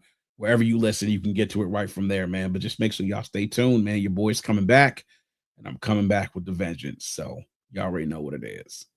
Man, we happy, man. That's music to our ears. Again, man, people with B.Cox love you on Mactastic TV. As a matter of fact, I have, due to these movies and shit, man, that I'm filming, I said it was only one person that's gonna get me back in the lab. And it's only one person that I'm gonna get back in the lab with, and I may not release a content at the same clip as I used to, because again, man, these movies take a lot of time. Yeah. But I am going to try to at least schedule at least 2 of these, 3 of these with you a year. Yeah. Keep that rotation, man, because as my star continues to rise, I definitely want to bring all the people that's been with me from day one. B.Cox got down with me long before I became Roman in Cinderella. And B.Cox said, "Damn, I know this nigga. Ain't this I a know this nigga, man. this nigga is this nigga. I know this nigga. God damn." Hey, man, that shit was a damn good job. I was just sitting there looking. I'm sitting there watching the movie, and I'm like, God damn, Mac is playing the fuck out of this role. I fucking hate this nigga. Like this nigga is a bastard. I'm sitting there looking at this shit like, God damn, this nigga Mac. I'm sitting there thinking about, I'm about to be like, man, next time I talk to Mac, I'll be like, Mac, so did you draw on any personal experience on being this powerful man, holding this young girl against her will, giving her a fresh start, but having her acquiesce to every single one of your needs? I was like, damn, this nigga is a bastard. This nigga doing a good ass job. I hate this motherfucker, man. Hey, B.Cox, man. I had so many women like, no, it's fucking acting, man. It's dude, acting. It's a job. It's just a job, man. But here's the crazy thing about that, B.Cox. That's a turn on for women. It's just the craziest shit in the world. Say no more. I already know, man. I already know. Yeah. So, but no, man.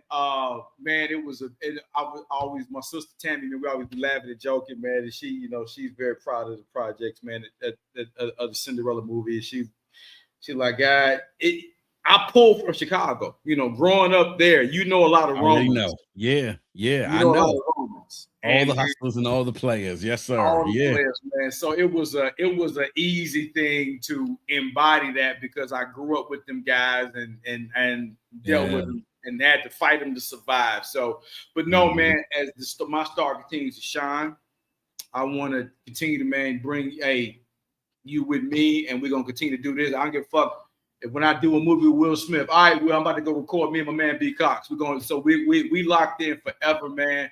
And whenever I do something, but I'm gonna say now, B.Cox, let's just put it out there. Let's try to get something in, man. Maybe midsummer. I'll come up with another concept, and somewhere around July, August, let's start thinking about doing something again.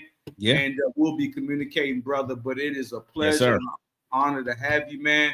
Continue blessings to you and your family, man. I love you, man. Man, I'm just happy to have you back, brother. So without that, man, we're gonna wrap this show up. Man, y'all go back and rewind this shit, rewatch this shit, share it out. Shout out to everybody in the day of chat, man. They got active, man. Everybody. Shout out to Reddy. I love you, Reddy, even though you disagree with me about Pac and Biggie, bro. I will give you a funny thing. You know who Reddy really is? That is actually not a guy. You know who Reddy is, B.Cox? That's one of my other sisters, man. Oh, really? Well, Reddy, ma'am, I apologize that you don't agree with me about Pac and Big, but like I said, it comes from a personal perspective, though. But I appreciate you tuning in with us. I really do, lady. I do. Thank you so much. Yeah, my sister. Thank you. That's my sister Shayna. She's really when she's nice. She's gridlocked on her loyalty. When she's loyal about anything, it's fuck that person forever. It's just a Chicago thing, man. So yeah, I get it, man. I get it. But yeah, she got it now, man. She thought it was top MC. She understands it was the run, but she's a loyalist, and she's Pac forever. And if anything is the opposite, Pac, then she got it now. But anyway, man, brother, we out of here. Hey, yes, man, y'all run this shit back. God bless y'all, man. Good night. Peace.